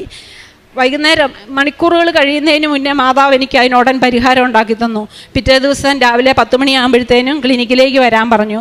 പക്ഷേ പിറ്റേ ദിവസം പോകാൻ എനിക്ക് ഭയങ്കര പേടി. കാരണം എനിക്ക് ആയുർവേദത്തെക്കുറിച്ച് യാതൊന്നും അറിയില്ല. നേഴ്സിംഗ് അറിയാം, പക്ഷേ എങ്കിലും ആയുർവേദം അതിനെക്കുറിച്ചൊന്നും അറിയില്ല. ഫാർമസി നിൽക്കുമ്പോൾ മരുന്നെടുത്ത് കൊടുക്കാനൊക്കെ എങ്ങനെ സാധിക്കും?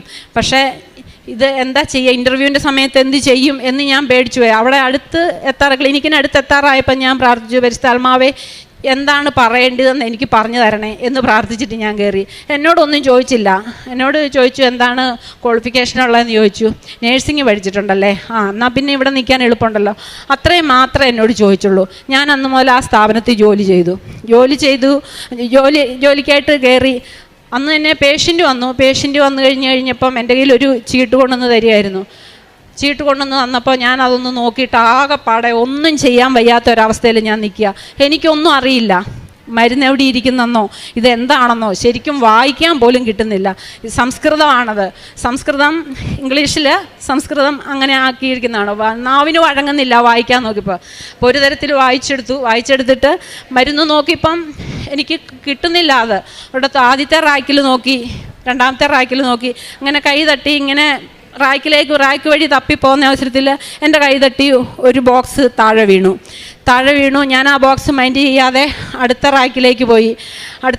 അവിടെ ചെന്നിട്ടും എനിക്ക് കിട്ടിയില്ല. എന്നിട്ട് ഞാൻ തിരിച്ചു വന്ന് വേറൊരു മരുന്നിരിക്കുന്ന സ്ഥലമുണ്ട്, സ്റ്റോക്ക് ഇരിക്കുന്ന സ്ഥലം, അവിടെയും കൂടെ നോക്കാമെന്ന് കൊണ്ട് വെച്ചപ്പോൾ ഈ താഴെ പോയ മരുന്ന് എടുത്ത് വെച്ചിട്ട് പോകാമെന്ന് കരുതി താഴെ പോയ ബോക്സ് എടുത്ത് നോക്കിയപ്പോൾ ഈ പേഷ്യൻ്റ് വന്ന് നിൽക്കുന്ന പേഷ്യൻറ്റിന് കൊടുക്കാനുള്ള മരുന്നായിരുന്നു അത്. അങ്ങനെ അമ്മ മാതാവ് ആദ്യമേ എന്നെ ആ വലിയ നാണക്കേടിൽ നിന്നും രക്ഷിച്ചു. പിന്നീട് അങ്ങോട്ട് എനിക്ക് ഭയങ്കര ധൈര്യമായി. പിന്നെ ഒരു വർഷക്കാലം ഞാൻ അവിടെ ജോലി ചെയ്തു. ഒരൊറ്റ മരുന്നും എനിക്ക് മിസ്സായിട്ടില്ല. ചീട്ട് കിട്ടുമ്പം തന്നെ എനിക്ക് കൊടുക്കാം. കാരണം ആദ്യത്തെ മരുന്ന് കൊടുത്തത് മാതാവാണ്. അതെനിക്ക് നല്ല ഉറപ്പുണ്ടായിരുന്നു. പിന്നീട് എനിക്ക് പറയാനുള്ള സാക്ഷ്യം എന്ന് പറഞ്ഞു കഴിഞ്ഞാൽ, ഇവൻ പ്ലസ് ടുവിൻ്റെ ഒരു വർഷക്കാലം കഴിഞ്ഞു. പ്ലസ് ടുവിൻ്റെ അത്യാവശ്യ ഉഴപ്പുകൾ വീണ്ടും തുടങ്ങി. ഞങ്ങൾ പള്ളിയിൽ പോകാനൊക്കെ വലിയ ബുദ്ധിമുട്ടായിരുന്നു. ഇവിടെയൊക്കെ ഞാൻ ബലം പിടിച്ചായിരുന്നു ഞാനിവിടെ കൊണ്ടുവന്നുകൊണ്ടിരുന്നത്. 2 തവണ ഞാൻ അങ്ങനെ ബലമായിട്ട് ഞാനിവനെ ഇവിടെ കൊണ്ടുവരുമായിരുന്നു. അങ്ങനെ പ്ലസ് ടുവിൻ്റെ റിസൾട്ട് വന്നു. അപ്പോൾ പ്രാർത്ഥന ഞാൻ നന്നായിട്ട് ശക്തമായിട്ട് പ്രാർത്ഥിക്കുന്നുണ്ടായിരുന്നു. പ്ലസ് ടുവിൻ്റെ റിസൾട്ട് വന്നു കഴിഞ്ഞപ്പോൾ 3 വിഷയത്തിന് ഫെയിലായി. എനിക്ക് താങ്ങാൻ കഴിയുന്നതിലും അപ്പുറമായിരുന്നത്. എന്തെന്ന് ചോദിച്ചു കഴിഞ്ഞാൽ 10ാം ക്ലാസ്സിൽ നല്ല മാർക്ക് വാങ്ങി, 90 മേൽ മാർക്ക് വാങ്ങി ജയിച്ച കുട്ടിയാണ്. അപ്പോൾ അവൻ ഫെയിലാകേണ്ട ഒരു കാര്യമില്ല. പക്ഷേ ഉഴപ്പും കൊണ്ട് അത് ഫെയിലായി. എനിക്ക് താങ്ങാൻ പറ്റുന്നതിലപ്പുറം സങ്കടമായിരുന്നു. ഓരോ തവണയും ഞാൻ മുറിയിൽ അങ്ങോട്ടും ഇങ്ങോട്ടും പോകുമ്പോൾ മാതാവിൻ്റെ ഫോട്ടോ നോക്കിയിട്ട് ഞാൻ സങ്കടപ്പെടും. എങ്കിലും മാതാവേ ഇത് വേണ്ടായിരുന്നു. അങ്ങനെ തന്നെ ഞാൻ പറയും, മാതാവേ എന്തിനാണ് ഇത്രയും ഒക്കെ ചെയ്തിട്ടും എന്തിനാണ് ഇക്കാര്യത്തിൽ എനിക്ക് ഇങ്ങനെയൊരു ഇത് വന്നതെന്ന് ഞാൻ മാതാവിനോട് സങ്കടം പറയും. ആ സങ്കടം പറയുന്ന അവസരത്തിലെല്ലാം മാതാവിൻ്റെ മുഖത്ത് ഒരു ചെറു പുഞ്ചിരിയാണ് ഞാൻ കാണുന്നത്. അത് കാണുമ്പോൾ ഞാൻ വീണ്ടും ഓർക്കും, മാതാവ് എന്താ ഇങ്ങനെ, ഞാൻ ഇത്രയും സീരിയസ് ആയ കാര്യം പറയുമ്പോൾ മാതാവ് ഇത്രയും നിസ്സാരമായിട്ട് അതിനെ തള്ളി എന്നെ നോക്കുന്നത് എന്താ അങ്ങനെ. അപ്പം 2ാമത് സപ്ലി എഴുതുന്ന കാര്യം പറഞ്ഞപ്പോൾ ഇവൻ സമ്മതിക്കില്ല. ഇവൻ പറഞ്ഞു ഞാൻ 1 വർഷം കൂടെ, അടുത്ത വർഷം എഴുതുന്നുള്ളൂ. അപ്പോൾ 1 വർഷം കളയുന്ന കാര്യം ചിന്തിക്കാൻ വയ്യ. അവസാനം ഞാൻ മാതാവിനോട് ഞാൻ വീണ്ടും പ്രാർത്ഥിച്ചു, അവൻ്റെ മനസ്സ് മാറ്റി കൊടുക്കണമെന്ന്. അങ്ങനെ സപ്ലിയുടെ അപേക്ഷ വെപ്പിച്ചു എന്തായാലും. പക്ഷേ പഠിക്കാൻ അവൻ തയ്യാറാകുന്നില്ല. അങ്ങനെ വന്ന് കുറച്ച് ദിവസം കഴിഞ്ഞപ്പോൾ അവൻ എന്നോട് വന്ന് പറഞ്ഞു, അമ്മേ ഞാൻ സപ്ലി എഴുതാൻ തയ്യാറാണ് എന്ന് പറഞ്ഞു. അപ്പോഴേക്കും ഞാൻ അവനെയും കൂട്ടി ഇവിടെ വന്നിരുന്നു. ഇവിടെ വന്ന് തിരിച്ചു പോയ ആ സമയം അവൻ പറഞ്ഞു, അമ്മേ ഞാൻ സപ്ലി എഴുതാൻ തയ്യാറാണെന്ന് പറഞ്ഞു. അത് പിന്നെ 2 വർഷം പഠിച്ചിട്ട് പാസ്സാകാത്ത അവൻ വെറും 19 ദിവസം കൊണ്ട് അവൻ പഠിച്ച് 3 വിഷയത്തിനും 3 വിഷയത്തിനും നല്ല മാർക്ക് വാങ്ങി പാസ്സായി. ഇപ്പോൾ നഴ്സിംഗ് വിദ്യാർത്ഥിയായിട്ട് പഠനം തുടരുകയാണ്. അത് മാതാവ് തന്ന വലിയൊരു അനുഗ്രഹമാണ്. പിന്നെ മാതാവ് അതുപോലെ തന്നെ എനിക്ക് ഇതിനിടയ്ക്ക് ഒരു വലിയൊരു അസുഖം ഉണ്ടായി. പെട്ടെന്ന് നിന്ന നിപ്പിൽ എനിക്ക് മുഖമെല്ലാം ഒരു വശത്തേക്ക് കൂടിപ്പോയി, കൈക്ക് അനക്കാൻ വയ്യാണ്ടായി. ഏകദേശം ഒരു പാരലൈസ്ഡിൻ്റെ ഒരു ഭാഗത്തെത്തിയ ഒരു കണ്ടീഷനായിരുന്നു. പെട്ടെന്ന് ഹോസ്പിറ്റലിൽ ചെന്ന് കഴിഞ്ഞപ്പോൾ MRI എടുക്കണമെന്ന് പറഞ്ഞു. ആകപ്പാടെ പേടിച്ചു പോയി. എന്താ ചെയ്യുക, എങ്ങനെയാ ഇത് പാരലൈസ്ഡ് സ്ട്രോക്ക് ആണോ എന്നുള്ള, മുഖമൊക്കെ ഒരു വശത്തേക്ക് പോയി, കണ്ണടയ്ക്കാൻ പറ്റുന്നില്ല. അങ്ങനെ ഉള്ള ഇത് MRIക്ക് കയറ്റി കഴിഞ്ഞപ്പോൾ എനിക്ക് പെട്ടെന്ന് ഭയങ്കരമായ ശ്വാസമുട്ടലുണ്ടായി. MRI പൂർത്തിയാക്കാൻ പറ്റിയില്ല. അപ്പോൾ ഞാൻ അവിടെ നിന്ന് സിസ്റ്റർമാരോട് ഞാൻ പറഞ്ഞു, എൻ്റെ കയ്യിൽ കാശ് രൂപമുണ്ട്, എനിക്കത് തരുമോയെന്ന് ചോദിച്ചു. അപ്പോൾ MRIക്ക് കയറ്റുന്ന സമയത്ത് യാതൊരു സാധനങ്ങളും പാടില്ല എന്നും പറഞ്ഞ് എൻ്റെ കഴുത്തിൽ നിന്ന് കൊന്ത അതുപോലെ മാല അതെല്ലാം ഊരിച്ചിരുന്നു. അപ്പോൾ അതിലുള്ള കാശ് രൂപ അവർ തരാൻ തയ്യാറായില്ല. അപ്പം ഞാൻ പറഞ്ഞു, നിങ്ങളതൊന്ന് തന്നേരെ, എൻ്റെ ഈ ബെഡ് ഇതിൻ്റെ അടുത്തൊന്ന് വെച്ചാൽ മതി എന്ന് പറഞ്ഞു. ഉടനെ അതിലൊരു സിസ്റ്റർ പറഞ്ഞു, ചേച്ചി എടുത്തോ എന്നും പറഞ്ഞിട്ട് ആ കാശ് രൂപ എനിക്ക് തന്നു. ആ കാശ് രൂപ എടുത്ത് തന്നു. ഞാനത് എൻ്റെ അടുത്ത് തന്നെ വെച്ചു. പിന്നീട് ആ MRI എടുത്ത സമയത്തൊന്നും ഞാനൊന്നും അറിഞ്ഞില്ല, എനിക്ക് ശ്വാസം മുട്ടലും വന്നില്ല. MRI എടുത്ത് റിസൾട്ട് വന്നു കഴിഞ്ഞപ്പോൾ എനിക്ക് യാതൊരു കുഴപ്പമില്ല, ഫേസൽ പാൾസി എന്ന് പറയുന്ന അസുഖമാണ് എനിക്കുണ്ടായത്, വേറെ കുഴപ്പമൊന്നുമില്ല എന്ന്. അങ്ങനെ മാതാവ് വീണ്ടും എൻ്റെ ജീവിതത്തിലേക്ക് മാതാവ് അത്ഭുതങ്ങളുമായിട്ട് ഒരുപാട് അത്ഭുതങ്ങളുമായിട്ട് മാതാവ് എന്നെ സംരക്ഷിച്ചിട്ടുണ്ട്. ഇതിനിടയ്ക്ക് പല പ്രാവശ്യവും മാതാവിൻ്റെ സ്മെല്ല് വരുന്ന മുല്ലപ്പൂവിൻ്റെ മണം ഞങ്ങൾക്ക് രണ്ടുപേർക്കും ഒരുപോലെ അനുഭവപ്പെട്ടിട്ടുണ്ട്. പല സമയത്തും ഞങ്ങൾ പ്രാർത്ഥിക്കുന്ന സമയത്തും എല്ലാം. ഇപ്പം എടുത്തു പറയത്തക്ക ഒരു കാര്യം, ഇപ്പം ഞങ്ങളുടെ വീട്ടിൽ എല്ലാവരെക്കാട്ടിലും മുന്നിലായിട്ട് കൃപാസനത്തിൽ വരാനും കൃത്യമായിട്ടെല്ലാം ഓർത്തെടുത്ത് ഇന്ന ഡേറ്റിലാണെന്നും പറഞ്ഞ് വരാനായിട്ട് മുന്നിൽ നിൽക്കുന്ന ആൾ എൻ്റെ മോനാണ്. അന്ന് മുതൽ മോനിപ്പം നഴ്സിംഗ് വിദ്യാർത്ഥിയാണ്, കുഴപ്പമൊന്നുമില്ല, നല്ല രീതിയിൽ പോകുന്നു. ഇപ്പം മാതാവിൻ്റെ ഒരുപാട് അനുഗ്രഹങ്ങൾ ചെറുതും വലുതുമായിട്ട് എൻ്റെ ജീവിതത്തിലുടനീളം പോകുന്നുണ്ട്. ഇപ്പം ഞാൻ ഉടമ്പടി പുതുക്കുമ്പം ഒരിക്കൽ പോലും ഞാൻ നിയോഗങ്ങളൊന്നും ഇപ്പോൾ എഴുതാറില്ല അങ്ങനെ. കാരണം യേശുവും മാതാവും എപ്പോഴും എൻ്റെ കൂടെ വേണം, എൻ്റെ കൂടെ ഉണ്ട് എന്ന് ഞാൻ ഉറച്ച് വിശ്വസിച്ചിരിക്കുകയാണ്. യേശു എൻ്റെ കൂടെ ഉള്ളപ്പോൾ പിന്നെ ഞാൻ എന്തിനാ എൻ്റെ കാര്യങ്ങൾ പ്രത്യേകം എഴുതി വെക്കുന്നത്? ആ ഒരു ബോധ്യം ഉള്ളതുകൊണ്ട് ഞാൻ പരിശുദ്ധാത്മാവിനെ ഞങ്ങളിൽ നിന്നും എടുത്ത് കളയരുതേ എന്ന് മാത്രമാണ്. പല 6 നിയോഗങ്ങളിലും കറങ്ങിത്തിരിഞ്ഞ് വരുമ്പോൾ പരിശുദ്ധാത്മാവിനെ കിട്ടണം എന്നുള്ളത് മാത്രമാണ് ലാസ്റ്റ് എനിക്ക് വരുന്നത്. അങ്ങനെ പിന്നെ ഞാൻ ചെയ്യുന്ന കാരുണ്യ പ്രവർത്തികളെന്ന് പറഞ്ഞാൽ പ്രേക്ഷിത പ്രവർത്തനം, പത്രം കൊടുക്കാൻ പോകും. ഞങ്ങൾ രണ്ടുപേരും കൂടെ പത്രം കൊടുക്കാൻ പോകാറുണ്ട്. പത്രം കൊടുത്ത് ബൈക്കിൽ പോയി ഞങ്ങൾ എല്ലാ സ്ഥലങ്ങളും പിന്നെ നടന്നു പോയും ഒക്കെ പത്രം കൊടുക്കുന്നുണ്ട്. പിന്നെ പത്രം കൊടുക്കുമ്പോൾ ഞങ്ങൾ ഓരോരുത്തരോടും പറഞ്ഞാണ് കൊടുക്കുന്നത്. മാതാവിനെ, കൃപാസനം പള്ളി മാതാവിൻ്റെ അത്ഭുതങ്ങളും മാതാവ് നമുക്ക് തന്ന അനുഗ്രഹങ്ങളും എല്ലാം പറഞ്ഞിട്ടാണ് പത്രം കൊടുക്കാറ്. ചിലർ വാങ്ങാറില്ല, ചിലർ വാങ്ങും. പിന്നെ ഞങ്ങൾ ഹോസ്പിറ്റലിലൊക്കെ പോകുമ്പം പത്രം ഇങ്ങനെ അലക്ഷ്യമായിട്ടിട്ടിരിക്കുന്ന കാണുമ്പോൾ ഞാൻ അതും എടുത്തുകൊണ്ട് പോരാറുണ്ട്. അതും എടുത്തുകൊണ്ട് വന്ന് വേറൊരിടത്ത് പത്രം കൊടുക്കാറുണ്ട്. പിന്നെ കാരുണ്യ പ്രവർത്തികളെന്ന് പറഞ്ഞാൽ ഞാൻ ഓൾഡ് ഏജ് ഹോമിലൊക്കെ പോയി അവർക്ക് ഫിസിയോതെറാപ്പി ആവശ്യമുള്ളവർക്ക് ഫ്രീ ആയിട്ട് ഫിസിയോതെറാപ്പി ചെയ്തു കൊടുക്കുകയും അതുപോലെ തന്നെ അവിടുത്തെ ഓൾഡ് ഏജ് ഹോമിൻ്റെ മുറ്റം അടിച്ചു കൊടുക്കുകയും അമ്മമാരെ പരിചരിക്കുകയും അങ്ങനെയൊക്കെ ചെയ്യാറുണ്ട്. പിന്നെ അതുപോലെ തന്നെ അവർക്ക് ഫുഡ് അവർക്ക് ആവശ്യമായ നമുക്കുള്ളതുപോലെ ഉള്ളതിൻ്റെ ഒരു ഓഹരി എന്നെക്കൊണ്ട് പറ്റുന്ന രീതിയിൽ കൊടുക്കാറുണ്ട്. പിന്നെ അതുപോലെ വണ്ടിക്കൂലി ഇല്ലാതെ പഠിക്കാനായിട്ട് പോകാനായിട്ട് ബുദ്ധിമുട്ട് നിൽക്കുന്ന പിള്ളേരെ കണ്ടുപിടിച്ച് തെരഞ്ഞു പിടിച്ച് ഞാൻ അവരെ സഹായിക്കാൻ ശ്രമിക്കാറുണ്ട്. കാരണം ആ ഒരു വക്കിൽ നിന്നാണ് മാതാവ് കരകയറ്റിയത്. അതുകൊണ്ട് ഞാൻ അത്തരത്തിലുള്ള പിള്ളേരെ തെരഞ്ഞു പിടിച്ച് ഞാൻ അവരെ സഹായിക്കാറുണ്ട്. ഇപ്പം ഞങ്ങളുടെ കുടുംബത്തിൽ പ്രാർത്ഥന ചെല്ലുന്ന, ഉടമ്പടി പ്രാർത്ഥനയൊക്കെ ചെല്ലുന്ന ഞങ്ങളെല്ലാവരും കൂടെ കൂടിയാണ്, ഞാൻ ഒറ്റയ്ക്കല്ല, എല്ലാവരും. അപ്പോൾ എനിക്ക് ഉടമ്പടി പുതുക്കാൻ വരുന്നതിനും അതിന് എല്ലാവരും സപ്പോർട്ടും സഹായവും ആയിട്ട് നിന്ന് എല്ലാവരും കൂടെ കൂടിയാണ് അതിന് അവസരം ഒരുക്കി തരുന്നതും. ഞങ്ങൾ ഒരേ രീതിയിൽ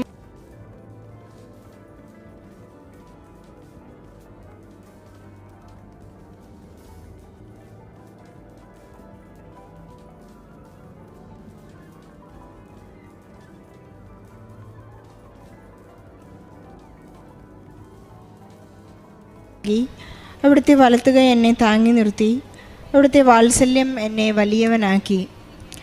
എൽസമ്മ എന്ന ഈ സഹോദരി മകനോടൊപ്പം വന്ന് പ്രത്യക്ഷീകരണ സാക്ഷ്യമേറ്റു പറയുമ്പോൾ ഉടമ്പടി വളരെ നിസ്സാരമായിട്ടാണ് ഈ അമ്മ കരുതിയിരുന്നത്.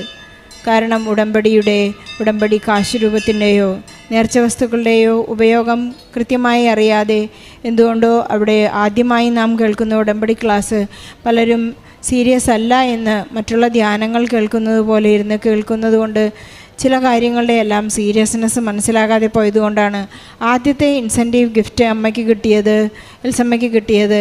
ഒരു ആക്സിഡൻറ്റിൽ കാശുരൂപം എത്രമാത്രം ഇമ്പോർട്ടൻ്റ് ആണ്, പരിശുദ്ധ അമ്മ കൂടെ നടക്കുന്ന സഞ്ചാരി മാതാവാണെന്നുള്ള വലിയ ഇൻസെൻറ്റീവ് ഗിഫ്റ്റ്, ഒരു അനുഗ്രഹം അമ്മയ്ക്ക് കിട്ടിയതായി ഇവിടെ ഏറ്റുപറയുകയാണ്. നമുക്ക് പലർക്കും ഉണ്ടാകുന്ന ഒരു അപകടം അതാണ്.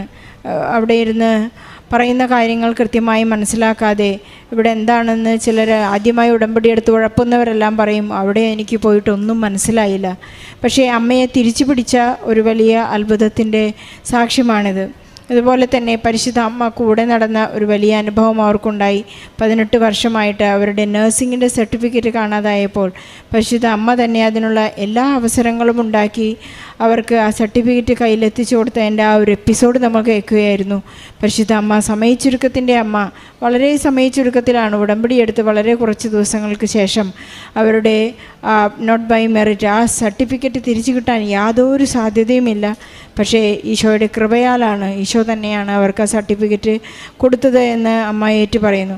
അതിലൂടെ അവരുടെ ജീവിതത്തിൻ്റെ വലിയ സങ്കടം, മകന് സ്കൂളിൽ പോകാൻ ഒരു വണ്ടിക്കൂലി കൊടുക്കാൻ പൈസയില്ലാതിരുന്ന അവസരത്തിൽ എനിക്കൊരു ജോലി തരണമേ, ഒരു ചെറിയ ജോലി തരണമേ എന്ന് ആഗ്രഹിച്ച് പ്രാർത്ഥിച്ച് കരഞ്ഞപ്പോൾ ആ ഒരു പ്രൊഫഷൻ തന്നെ അമ്മ ഒരു പൂ ചോദിച്ചപ്പോൾ പൂക്കാലം കൊടുത്ത ഈശോയുടെ സ്നേഹത്തെക്കുറിച്ചാണ് അമ്മ പറഞ്ഞത്. വീണ്ടും ഒരു നല്ല ഹോസ്പിറ്റലിലേക്ക് ജോലിക്ക് പോകാനായി അമ്മയ്ക്ക്. അതുപോലെ തന്നെ ആ ഹോസ്പിറ്റലിൽ ചെന്നപ്പോൾ, ആയുർവേദ ഹോസ്പിറ്റലിൽ ജോലി ചെയ്യുമ്പോൾ പെട്ടെന്ന് ഈ മരുന്നാണ് നിനക്ക് കൊടുക്കേണ്ടതെന്ന് അമ്മ കൈപിടിച്ച് നടത്തുന്ന ഒരു വലിയ അനുഭവമാണ് ഇന്ന് എൽസമ്മയ്ക്ക് ഈ സാക്ഷ്യത്തിലൂടെ ഏറ്റു പറയാനുള്ളത്. മാതാവിൻ്റെ ഓരോ പുഞ്ചിരിയിലും നീ എന്തർത്ഥമാക്കുന്നു എന്ന് മനസ്സിലാകാതിരുന്നപ്പോൾ അടുത്ത നിമിഷം തന്നെ അമ്മയുടെ പുഞ്ചിരി എന്തായിരുന്നു? മകൻ്റെ ആ സപ്ലിമെൻ്ററി തോറ്റുപോയി, ഇനി അവന് ഒരിക്കലും ജയിക്കാൻ സാധ്യതയില്ല, അവൻ ജയിക്കില്ലല്ലോ, മകനെക്കുറിച്ചുള്ള വലിയ സങ്കടത്തിലിരുന്നപ്പോഴാണ് പരിശുദ്ധ അമ്മയുടെ പുഞ്ചിരിയുടെ അർത്ഥം മനസ്സിലായത്. 19 ദിവസം കൊണ്ട് 3 പരീക്ഷയും ഒരുമിച്ച് എഴുതി പാസ്സാകാനുള്ള, സപ്ലിമെൻ്ററി എഴുതിയെടുക്കാനുള്ള അമ്മയ്ക്ക് മകന് അതിനുള്ള അനുഗ്രഹം നൽകി. അത് അമ്മയുടെ കരഞ്ഞുകൊണ്ടുള്ള ഒരു പ്രാർത്ഥനയാണെന്ന് അമ്മയോട് ഏറ്റുപറയുകയാണ്. കാശുരൂപത്തിൻ്റെ ശക്തി അമ്മ വീണ്ടും പറയുന്നത് സ്കാനിങ്ങിന് പോയപ്പോൾ ഉണ്ടായ ഒരു അനുഭവമാണ്. കാശുരൂപം നമുക്കറിയാം, അമ്മ തന്നെയാണ് നമ്മോടുകൂടെ നടക്കുന്നത്. ഉടമ്പടിയിൽ ദൈവസ്നേഹവും ദൈവാശ്രയവും വളരും, പക്ഷേ ആശങ്കയും നിരാശയും കൂടെ നിൽക്കും എന്ന് നമുക്കറിയാം. കാരണം സ്നേഹം സർവ്വതും അതിജീവിക്കുന്നു. ഇതൊരു ഒക്കേഷണൽ റിലേഷനല്ല ഒട്ടും തന്നെ. കാരണം ഇത് ഈ ഉടമ്പടി ജീവിതം, ഇന്നത്തെ ഈ പ്രാർത്ഥന കഴിഞ്ഞാൽ ഇനി അടുത്ത ആവശ്യത്തിന് മാത്രം പ്രാർത്ഥിക്കുന്നതല്ല, അതൊരു നിത്യതയിലേക്ക് നടന്നെടുക്കാനുള്ള ഓരോ സ്റ്റെപ്പാണെന്ന് ഇവർക്ക് വളരെ കൃത്യമായി മനസ്സിലാക്കിയിട്ടുണ്ട്. അമ്മ മറന്നാലും ഞാൻ നിന്നെ മറക്കുകയില്ല, നീ പോകുന്നിടത്തെല്ലാം ഞാൻ നിൻ്റെ കൂടെ വരും. ദൈവത്തിൻ്റെ ആ വാക്കിൻ്റെ മുന്നിലും പിന്നിലും നമ്മോട് പിരിയാത്തൊരു ഹൃദയമുണ്ടെന്ന് ഈ സാക്ഷ്യത്തിലൂടെ നമുക്ക് മനസ്സിലാക്കാം. സമയം അനുകൂലമാണെങ്കിലും അല്ലെങ്കിലും ദൈവരാജ്യം പ്രഘോഷിക്കാൻ സാധിക്കുന്നവർക്ക് ലഭിക്കുന്ന ഗ്രേഡ് ഈശോയോട് അടുത്ത് നിൽക്കാൻ സാധിക്കുന്നു എന്നതാണ്. ഇവർക്കിപ്പോൾ പരിശുദ്ധ അമ്മയോടും ഈശോയോടും അടുത്ത് നിൽക്കാൻ സാധിക്കുന്ന ഒരു ചങ്ക് പിളരുന്ന ഒരു വലിയ ദൈവസ്നേഹം അവർ അനുഭവിച്ചുകൊണ്ടിരിക്കുകയാണ്. നമ്മിൽ നിന്ന് പിരിയാൻ മനസ്സില്ലാത്ത ഒരു ദൈവം, നമ്മെ പിരിയാത്ത ദൈവവും ഞാനും ഒന്നിച്ച് കരയുന്ന ദൈവാനുഭവം എന്നൊക്കെ ഈ മകളുടെ സാക്ഷ്യത്തിനെ നമുക്ക് വിലയിരുത്താം. എൽസമ്മയ്ക്കും കുടുംബത്തിനും ലഭിച്ച എല്ലാ അനുഗ്രഹങ്ങൾക്കും ഈശോയ്ക്കും പരിശുദ്ധ അമ്മയ്ക്കും നല്ലൊരു കയ്യടി നൽകി സാക്ഷ്യം നമുക്ക് സമർപ്പിക്കാം. പ്രത്യക്ഷീണത്തിൻ്റെ സാക്ഷിയാക്കുവാൻ എന്നെ അനുഗ്രഹിച്ച പരിശുദ്ധ അമ്മയ്ക്കും തിരുക്കുമാരനും വളരെ നന്ദി. എൻ്റെ പേര് അമൽ റോയി. ഞാൻ ഇടുക്കി ജില്ലയിലെ പടമുഖം ഫൊറോയിൽ നിന്നാണ് വരുന്നത്. ഞാനിവിടെ കൃപാസനത്തിൽ വരാനുള്ള കാരണം എന്ന് പറഞ്ഞു കഴിഞ്ഞാൽ എൻ്റെ സിസ്റ്റർ ഇവിടെ ഉടമ്പടി എടുത്ത് സാക്ഷ്യം പറയുകയുണ്ടായി. ആ പ്രചോദനത്താലാണ് ഞാനിവിടെ വന്ന് ഉടമ്പടി എടുക്കുന്നത്. ഏപ്രിൽ 10, 2024 ഞാൻ ഇവിടെ ആദ്യമായിട്ട് ഉടമ്പടി എടുക്കുന്നത്.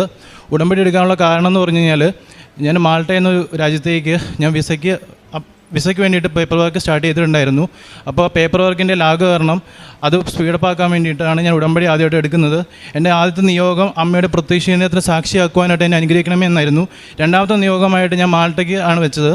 അപ്പോൾ ഞാൻ അത് വെച്ച് ഏപ്രിൽ 10 ഉടമ്പടി എടുത്ത് 3 മാസത്തെ 90 ദിവസത്തെ എൻ്റെ ഉടമ്പടി മനോഹരമായിട്ട് തന്നെ ഞാൻ ഉടമ്പടിയിൽ എല്ലാ കാര്യങ്ങളും ചെയ്ത് മുന്നോട്ട് കൊണ്ടുപോയി. പക്ഷേ എൻ്റെ പേപ്പർ വർക്ക് ലാഗടിച്ചു തന്നെ നിൽക്കുമായിരുന്നു. അതിനൊരു വ്യത്യാസം ഉണ്ടായില്ല. ഏകദേശം എൻ്റെ ഉടമ്പടി കഴിഞ്ഞ് സെപ്റ്റംബർ 24 ആയിരുന്നു എനിക്ക് പെർമിറ്റ് വരുന്നത്. നവംബർ 1 ഞാൻ വിസയ്ക്ക് വയ്ക്കുന്നത്. ഞാൻ ആദ്യത്തെ ഉടമ്പടി എടുത്തു, പിന്നെ ഞാൻ ഉടമ്പടി എടുത്തില്ല. 90 ദിവസത്തെ ഉടമ്പടി കഴിഞ്ഞിട്ട് ഞാൻ എൻ്റെ വിസയൊക്കെ വെച്ച് വിസ വന്നിട്ട് ഉടമ്പടി എടുക്കാമെന്നുള്ളൊരു ധാരണയാണ് നിന്നത്. പക്ഷേ ദൈവം എന്നെ അനുഗ്രഹിച്ചില്ല. ഡിസംബർ 10 എനിക്ക് വിസ റിജക്ഷൻ വന്നു. ഞാൻ ഒരുപാട് ആഗ്രഹിച്ച് ഒരുപാട് ആൾക്കാരോട് പറഞ്ഞ്, എൻ്റെ ഫ്രണ്ട്സിനോടും അവർ കുടുംബക്കാരോടൊക്കെ പറഞ്ഞു തന്ന എൻ്റെ വിസ എനിക്ക് കിട്ടാണ്ട് വന്നപ്പോഴത്തേക്കും എനിക്ക് ഒരുപാട് വിഷമമായി. കാരണം ആത്മീയമായിട്ട് ഞാൻ ഒട്ടും പുറകിലല്ലാണ്ടിരുന്ന ആളായിരുന്നു ഞാൻ. അങ്ങനെ കൃപാസനത്തിൽ വന്ന് എന്നും പ്രാർത്ഥിക്കുമായിരുന്നു. കൃപാസനത്തിൽ വന്ന് ഉടമ്പടി എടുത്ത അന്ന് മുതൽ ഞാൻ എന്നും ജപമാലയൊക്കെ ചെല്ലുമായിരുന്നു. കണ്ടിന്യൂസ് ആയിട്ട് ഒരു ദിവസം പോലും മുടക്കം വന്നിട്ടില്ല. പക്ഷേ അമ്മ എന്തുകൊണ്ട് എന്നെ അനുഗ്രഹിച്ചില്ല എന്നുള്ളൊരു ചോദ്യം എപ്പോഴും എൻ്റെ മനസ്സിലുണ്ടായിരുന്നു. അങ്ങനെ ആ കാര്യം കഴിഞ്ഞ് പിറ്റേ വർഷം 2025 ജനുവരി 1-ാം തീയതി ഞാൻ വീണ്ടും ഇവിടെ വന്ന് ഉടമ്പടി എടുത്തു. അതെൻ്റെ ആദ്യത്തെ ഉടമ്പടി പുതുക്കലായിരുന്നു. ആ ഉടമ്പടിയിൽ ഞാൻ വളരെ ഉഴപ്പായിരുന്നു. ആദ്യത്തെ 1 മാസം ഞാൻ നന്നായിട്ട് കൊണ്ടുപോയെങ്കിലും പിന്നീട് എനിക്ക് നന്നായിട്ട് കൊണ്ടുപോകാൻ സാധിച്ചില്ല. നന്നായിട്ട് ഞാൻ ഉഴപ്പി. പിന്നെ ആ മാസത്തിൽ തന്നെ ജനുവരി കഴിഞ്ഞ് ഫെബ്രുവരി മാസത്തിൽ ഉടമ്പടി നിൽക്കുമ്പോൾ തന്നെ ഞാൻ സൗദിയിലേക്ക് ഒരു പേപ്പർ വർക്കും ചെയ്തു. ഞാൻ നേഴ്സാണ്, ഞാൻ നേഴ്സായിട്ട് വർക്ക് ചെയ്യുകയാണ്. അപ്പോൾ സൗദിയിലേക്കുള്ള പേപ്പർ വർക്ക് ചെയ്തപ്പോഴത്തേക്കും പേപ്പർ വർക്കെല്ലാം നല്ല ഭംഗിയായിട്ട് നടന്നു. അവസാന ഘട്ടത്തിൽ വിസയ്ക്ക് വെക്കുന്നതിന് മുമ്പ് മെഡിക്കൽ എന്നൊരു സംഭവമുണ്ട്. അപ്പോൾ മെഡിക്കൽ ചെയ്യാനായിട്ട് ഞാൻ മാർച്ച് മാസത്തിൽ ഡേറ്റ് എടുത്തു. മെഡിക്കൽ ചെയ്തു. അന്ന് തന്നെ എനിക്ക് റിസൾട്ട് വന്നു. ഞാൻ മെഡിക്കൽ റിജക്റ്റായി. എനിക്ക് കാൽസിഫിക്കേഷൻ എന്നൊരു സംഭവം കൊണ്ടാണ് ഞാൻ റിജക്റ്റ് ആയത്. ഞാൻ ഒരുപാട് കരഞ്ഞു. ഞാൻ ബാംഗ്ലൂരാണ് മെഡിക്കൽ ചെയ്തത്. പിന്നെ അടുത്ത മാസം 1 മാസം കഴിഞ്ഞിട്ടാണ് അടുത്ത മെഡിക്കൽ ചെയ്യാനായിട്ട് സാധിക്കുകയുള്ളൂ. അപ്പോൾ ഞാൻ പ്രാർത്ഥിച്ചു. പ്രാർത്ഥന തന്നെയായിരുന്നു. പക്ഷേ ഭയങ്കര ഉഴപ്പായിരുന്നു. കാരണം എൻ്റെ ജീവിതത്തിൽ തോൽവി മാത്രമേ എൻ്റെ ജീവിതത്തിൽ ഉണ്ടായിട്ടുള്ളൂ. തോൽവിയെ മാത്രമായിട്ട് ഉണ്ടായിക്കൊണ്ടിരുന്നുകൊണ്ട് ഞാൻ പ്രാർത്ഥന കുറവായിരുന്നു. എന്നാലും ഞാൻ മാതാവിലുള്ള വിശ്വാസം കുറഞ്ഞില്ല. ഞാനങ്ങനെ ഏപ്രിൽ മാസത്തിൽ ഞാൻ കൊച്ചിയിൽ വെച്ച് മെഡിക്കൽ ചെയ്യാൻ വേണ്ടിയിട്ട് ഡേറ്റ് എടുത്തിട്ട് ഞാൻ കൃപാസനത്തിൽ വന്ന് പ്രാർത്ഥിച്ചിട്ട് പിറ്റേ ദിവസം മെഡിക്കൽ പോയി ചെയ്തു. അന്ന് അതിൻ്റെ റിസൾട്ട് വന്നു. അന്നും ഞാൻ ഫെയിലായി. അങ്ങനെ എനിക്ക് മാൾട്ടയ്ക്ക് രജിസ്ട്രേഷൻ കിട്ടി. അത് കഴിഞ്ഞ് സൗദിക്ക് രജിസ്ട്രേഷൻ കിട്ടി. അങ്ങനെ മൊത്തത്തിൽ പരാജയപ്പെട്ട് താഴെ നിന്ന സമയത്ത് ഞാൻ ഏപ്രിലിൽ വീണ്ടും ഉടമ്പടി എടുത്തു. ആ ഉടമ്പടിയിലും ഞാൻ നന്നായിട്ട് കൊണ്ടുപോകണമെന്ന് ആഗ്രഹിച്ചു. അച്ഛൻ എപ്പോഴും ഡെയിലി ബ്ലെസ്സിങ്ങിൽ പറയുന്നൊരു കാര്യമുണ്ട്, ഉടമ്പടി എടുക്കുകയാണെങ്കിൽ ഉടമ്പടിയിൽ ഉഴപ്പിക്കഴിഞ്ഞാൽ ഉറപ്പായിട്ടും പണി കിട്ടും. പണി മേടിച്ച് വെക്കരുതെന്ന് എനിക്കറിയാവുന്ന കാര്യമാണ്. പണി മേടിച്ച് കിട്ടുമെന്നുള്ളത് എൻ്റെ ജീവിതത്തിൽ ഞാൻ ഉഴപ്പിയതിനുള്ള പണി എനിക്ക് കിട്ടിക്കഴിഞ്ഞു. ഞാൻ എൻ്റെ അപ്പൻ്റെ മുന്നിൽ, അമ്മയുടെ മുന്നിൽ, നാട്ടുകാരുടെ മുന്നിൽ, ഫ്രണ്ട്സിൻ്റെ മുന്നിൽ എല്ലാം ഞാൻ ഭയങ്കരമായിട്ട് നാണം കേട്ടു. കാരണം ഞാൻ വാൾട്ടയിലേക്ക് വെച്ചതും അതുപോലെ തന്നെയുള്ള ഓരോ കാര്യങ്ങളും ഞാൻ എല്ലാവരും പറയുമായിരുന്നു. എൻ്റെ മനസ്സിലൊരു കാര്യം ഇരിക്കത്തില്ലായിരുന്നു. അതുകൊണ്ട് തന്നെ എല്ലാവരും മുന്നിൽ നാണം കേട്ടു. അങ്ങനെ എന്നൊരവസ്ഥയിൽ ഞാൻ വീണ്ടും എനിക്ക് ഉടമ്പടി ഉണ്ടായിരുന്നു. ആ ഏപ്രിലെടുത്ത ഉടമ്പടി മുന്നോട്ട് പോയിക്കൊണ്ടിരുന്നു. അങ്ങനെ ഏകദേശം ജൂൺ മാസത്തിൽ ഉടമ്പടി കഴിഞ്ഞു. ജൂലൈ മാസത്തിൽ എനിക്ക് പെട്ടെന്നൊരു ഇൻ്റർവ്യൂ വന്നു മാൾട്ടയിലേക്കുള്ള വേറൊരു ഏജൻസി വഴി. ആ ഏജൻസിയിൽ ഞാൻ ഇൻ്റർവ്യൂ അറ്റൻഡ് ചെയ്തു. ഇൻ്റർവ്യൂ പാസ്സായി. അതേ സമയത്ത് ഒരാഴ്ച കഴിഞ്ഞപ്പോഴത്തേക്കും പരിശുദ്ധ അമ്മ വഴി തന്നെ എനിക്ക് ദുബായിലേക്ക് പോകാനൊരു അവസരം കിട്ടി. അങ്ങനെ ഞാൻ ദുബായിലേക്ക് പോയി. ഓൾറെഡി സൗദിക്കുള്ള പേപ്പർ വർക്ക് ചെയ്തിട്ടുള്ളതുകൊണ്ട് ദുബായിലേക്ക് പേപ്പർ വർക്ക് ചെയ്യാനായിട്ട് അധികം താമസം വന്നില്ല. അപ്പോൾ ആ സൗദിയുടെ പേപ്പർ വർക്ക് തന്നെ വെച്ച് ഞാൻ ട്രാൻസ്ലേറ്റ് ചെയ്ത് ദുബായിലേക്ക് കയറിപ്പോയി. ഏകദേശം 9 മാസത്തോളം ഞാൻ വർക്ക് ചെയ്തു. പക്ഷേ എനിക്കവിടെ അധികം നാൾ നിൽക്കാൻ സാധിച്ചില്ല. കാരണം എൻ്റെ മനസ്സിലെപ്പോഴും യൂറോപ്പ് എന്നൊരു സ്വപ്നം എൻ്റെ ജീവിതത്തിൽ എപ്പോഴും ഉണ്ടായിരുന്നു. കൃപാസനത്തിൽ വരാനുള്ള മെയിൻ കാരണം അത് തന്നെയായിരുന്നു. പക്ഷേ ഞാൻ അവിടെ ദുബായി പോയി. അവിടുത്തെ ജോലിഭാരവും അവിടുത്തെ ഒറ്റപ്പെടലും എന്നെ വളരെ തളർത്തി. ഞാനങ്ങനെ ഏകദേശം 2026 ഏപ്രിൽ 9-ാം തീയതി ഞാൻ തിരിച്ച് നാട്ടിലെത്തി. അങ്ങനെ 2026 ഏപ്രിൽ 13-ാം തീയതി ഞാൻ എൻ്റെ 4ാമത്തെ ഉടമ്പടി പുതുക്കി ഇവിടെ വന്ന്. പക്ഷേ 4ാമത്തെ ഉടമ്പടി പുതുക്കിയിട്ടും അച്ഛനെപ്പോഴും ധ്യാനത്തിൽ പറയുന്നത് ഞാൻ കേൾക്കാറുണ്ട്, 4 ഉടമ്പടി പുതുക്കിയിട്ടും ലഭിക്കാത്തവർ അത്രയ്ക്കും മോശമായിട്ടുള്ള ഉഴപ്പി ഉടമ്പടി ചെയ്യുന്ന ആൾക്കാർക്ക് മാത്രമാണ് അത് കിട്ടാത്തതെന്ന്. അപ്പോൾ ഞാൻ എപ്പോഴും പ്രാർത്ഥിക്കുമായിരുന്നു, പരിശുദ്ധമേ എൻ്റെ അവസ്ഥ കൊണ്ട് ഞാൻ എല്ലായിടത്തും തോറ്റുപോയതുകൊണ്ടല്ലേ ഞാൻ ഇങ്ങനെയൊക്കെ ആയത്. അങ്ങനെയൊക്കെ ഞാൻ എപ്പോഴും പ്രാർത്ഥിക്കുമായിരുന്നു. അങ്ങനെ സത്യം പറയട്ടെ, ഞാൻ ഏപ്രിൽ 13-ാം തീയതി ഉടമ്പടി ഞാൻ വളരെ മാന്യമായ രീതിയിൽ കൊണ്ടുപോയി 90 ദിവസം ഞാൻ കംപ്ലീറ്റ് ചെയ്തുകൊണ്ടിരിക്കുകയാണ്. ഇപ്പോഴും ഞാൻ ആ ഉടമ്പടി തന്നെയാണ് ഉള്ളത്. ഞാനങ്ങനെ ഏപ്രിലിൽ തന്നെ 23-ാം തീയതി 2026 ഞാൻ വിസയ്ക്ക് വെച്ചു. മാൾട്ടയ്ക്ക് വയ്ക്കുന്ന ആ സമയത്ത്, വിസയ്ക്ക് വയ്ക്കുന്ന സമയത്ത് ഏറ്റവും കൂടുതൽ വിസ റിജക്ഷൻ കിട്ടുന്ന ടൈമിലാണ് ഞാൻ വിസയ്ക്ക് വയ്ക്കുന്നത്. വിസ ഇൻ്റർവ്യൂ ഉള്ള ആൾക്കാർക്ക് വിസ റിജക്ഷൻ ഉറപ്പാണ്, മസ്റ്റായിട്ടുള്ള കാര്യമാണത്. അപ്പോൾ ഞാൻ പ്രാർത്ഥിച്ചത് ഇങ്ങനെയായിരുന്നു, പരിശുദ്ധ അമ്മേ മാതാവേ, അമ്മയുടെ മകനാണ് ഞാനെങ്കിൽ 2026 ഏപ്രിൽ 23-ാം തീയതി വിസയ്ക്ക് വയ്ക്കുന്ന എനിക്ക് വിസ ഇൻ്റർവ്യൂ ഇല്ലാണ്ട് വിസ കിട്ടണമേ എന്ന് ഞാൻ പ്രാർത്ഥിച്ചത്. എൻ്റെ കൂടെ 3 പേര് വിസയ്ക്ക് വെച്ചിട്ടുണ്ടായിരുന്നു. അന്ന് ഞാൻ അവിടെ വെച്ച് പരിചയപ്പെട്ട ആൾക്കാർ. അവർ എൻ്റെ കൂടെ വിസയ്ക്ക് വെച്ച് മെയ് 26-ാം തീയതി അവർക്ക് വിസ വന്നു. പക്ഷേ അവരുടെ കൂടെ വെച്ച് എനിക്ക് മാത്രം വിസ വന്നില്ല. അതെന്നെ ഭയങ്കരമായിട്ടും തളർത്തി. പക്ഷേ ഞാൻ തളർന്നെങ്കിലും ഞാൻ പ്രാർത്ഥന കുറച്ചില്ല. അങ്ങനെ ജൂണിൽ ഞാൻ പ്രാർത്ഥിച്ചുകൊണ്ടിരുന്നപ്പോഴത്തേക്കും ജൂണിൽ തന്നെ ജൂൺ 19-ാം തീയതി എനിക്ക് വിസ കിട്ടി. 2024 മുതൽ 2026 വരെ 2.5 വർഷത്തെ കാലയളവിൽ ഞാൻ ആഗ്രഹിച്ച എൻ്റെ സംഭവം ഞാൻ ജൂൺ 26-ാം തീയതി നേടിയെടുത്തു. അതാണ് എൻ്റെ ഈ കൃപാസനം ഏറ്റവും വലിയ സാക്ഷ്യം. എനിക്ക് എപ്പോഴും ഉള്ളൊരു ആഗ്രഹമായിരുന്നു, യൂത്തിൻ്റെ ഇടയിലുള്ള ഒരാളെന്ന നിലയ്ക്ക് ഏറ്റവും വലിയ കൃപാസനത്തിൽ വന്ന് സാക്ഷ്യം പറയണം എന്നുള്ള എൻ്റെ ഏറ്റവും വലിയ ആഗ്രഹമായിരുന്നു. അതാണ് എൻ്റെ ഈ മാൾട്ടയിലേക്കുള്ള വിസ കിട്ടിൻ്റെ എൻ്റെ ആദ്യത്തെ സാക്ഷ്യം. രണ്ടാമത്തെ കാര്യം എന്ന് പറഞ്ഞാൽ, മാൾട്ടയിലേക്കുള്ള വിസ കിട്ടുന്നതിന് മുമ്പ് തന്നെ ഞങ്ങളുടെ സ്ഥലം വിൽപ്പം നടക്കണം എന്നൊരു ആഗ്രഹം ഉണ്ടായിരുന്നു. കാരണം സ്ഥലം വിറ്റാലേ എനിക്ക് മാൾട്ടയിലേക്ക് പോകാനുള്ള ഏജൻസി ഫീസ് കൊടുക്കാൻ സാധിക്കുകയുള്ളൂ. കാരണം മിഡിൽ ക്ലാസ് ഫാമിലി ആയതുകൊണ്ട് തന്നെ വളരെ സാമ്പത്തികമായിട്ട് വളരെ പിന്നോക്കം നിൽക്കുന്ന ആൾക്കാരായതുകൊണ്ട് തന്നെ സ്ഥലവിൽപ്പന നടന്നാൽ മാത്രമാണ് വിസ കിട്ടിയാലും കയറി പോകാനായിട്ട് സാധിക്കുകയുള്ളൂ. അങ്ങനെ ഞാൻ പ്രാർത്ഥിച്ച ഫലമായി 30 ആൾക്കാർ വീട് വേണ്ടാന്ന് പറഞ്ഞ ആൾക്കാരെന്ന സമയത്ത് 30 ആൾക്കാർ വന്ന് കണ്ടിട്ട് ഏപ്രിൽ 13-ാം തീയതി ഞാൻ ഉടമ്പടി എടുത്ത് ഇവിടുന്ന് മണ്ണെടുത്തുകൊണ്ട് പോയി എൻ്റെ വീടിൻ്റെ 4 ചുവരിൽ ഞാൻ കൊണ്ടുപോയിട്ടു. 4 ചുവരിൽ കൊണ്ടുപോയിട്ട് വിശ്വാസ പ്രമാണം ചൊല്ലി ഞാൻ ചൊല്ലിയിട്ടു. അങ്ങനെ വിശ്വാസ പ്രമാണം ചൊല്ലിയിട്ടിട്ട് ഞാൻ ചൊല്ലി എൻ്റെ 2ാമത്തെ ആഴ്ച ഞാൻ മണ്ണ് കൊണ്ടുപോയിട്ട് 14-ാം തീയതി മണ്ണ് കൊണ്ടുപോയിട്ടു. അതിൻ്റെ 2 ആഴ്ച കഴിയുമ്പോഴത്തേക്കും ഞങ്ങളുടെ സ്ഥലവിൽപ്പന ഞങ്ങൾ ആഗ്രഹിച്ച പൈസയ്ക്ക് തന്നെ ഞങ്ങളുടെ സ്ഥലവിൽപ്പന നടന്നു. അതാണ് എൻ്റെ 2ാമത്തെ സാക്ഷ്യം. അതുപോലെ ആത്മീയമായ രീതിയിൽ ഞാൻ വളരുക എന്ന് പറഞ്ഞാൽ, ഞാൻ കൃപാസനത്തിൽ വരുന്നതിന് മുമ്പ് ഞാൻ ജപമാല ചെല്ലുമായിരുന്നു. പക്ഷേ ഡെയിലി ചെല്ലുന്ന കാര്യങ്ങളൊന്നും ഉണ്ടായിരുന്നില്ല. ഞാൻ നേഴ്സായതുകൊണ്ട് തന്നെ പല ടൈമിലാണ് ഡ്യൂട്ടിയും കാര്യങ്ങളൊക്കെ. അപ്പോൾ അത് അഡ്ജസ്റ്റ് ചെയ്ത് ചെല്ലുക എന്ന് പറഞ്ഞാൽ, പിന്നെ ഞാൻ യൂത്ത് ആയതുകൊണ്ടും എന്നെ സംബന്ധിക്കുന്ന കാര്യത്തിൽ അത് ഭയങ്കര ബുദ്ധിമുട്ടായിരുന്നു.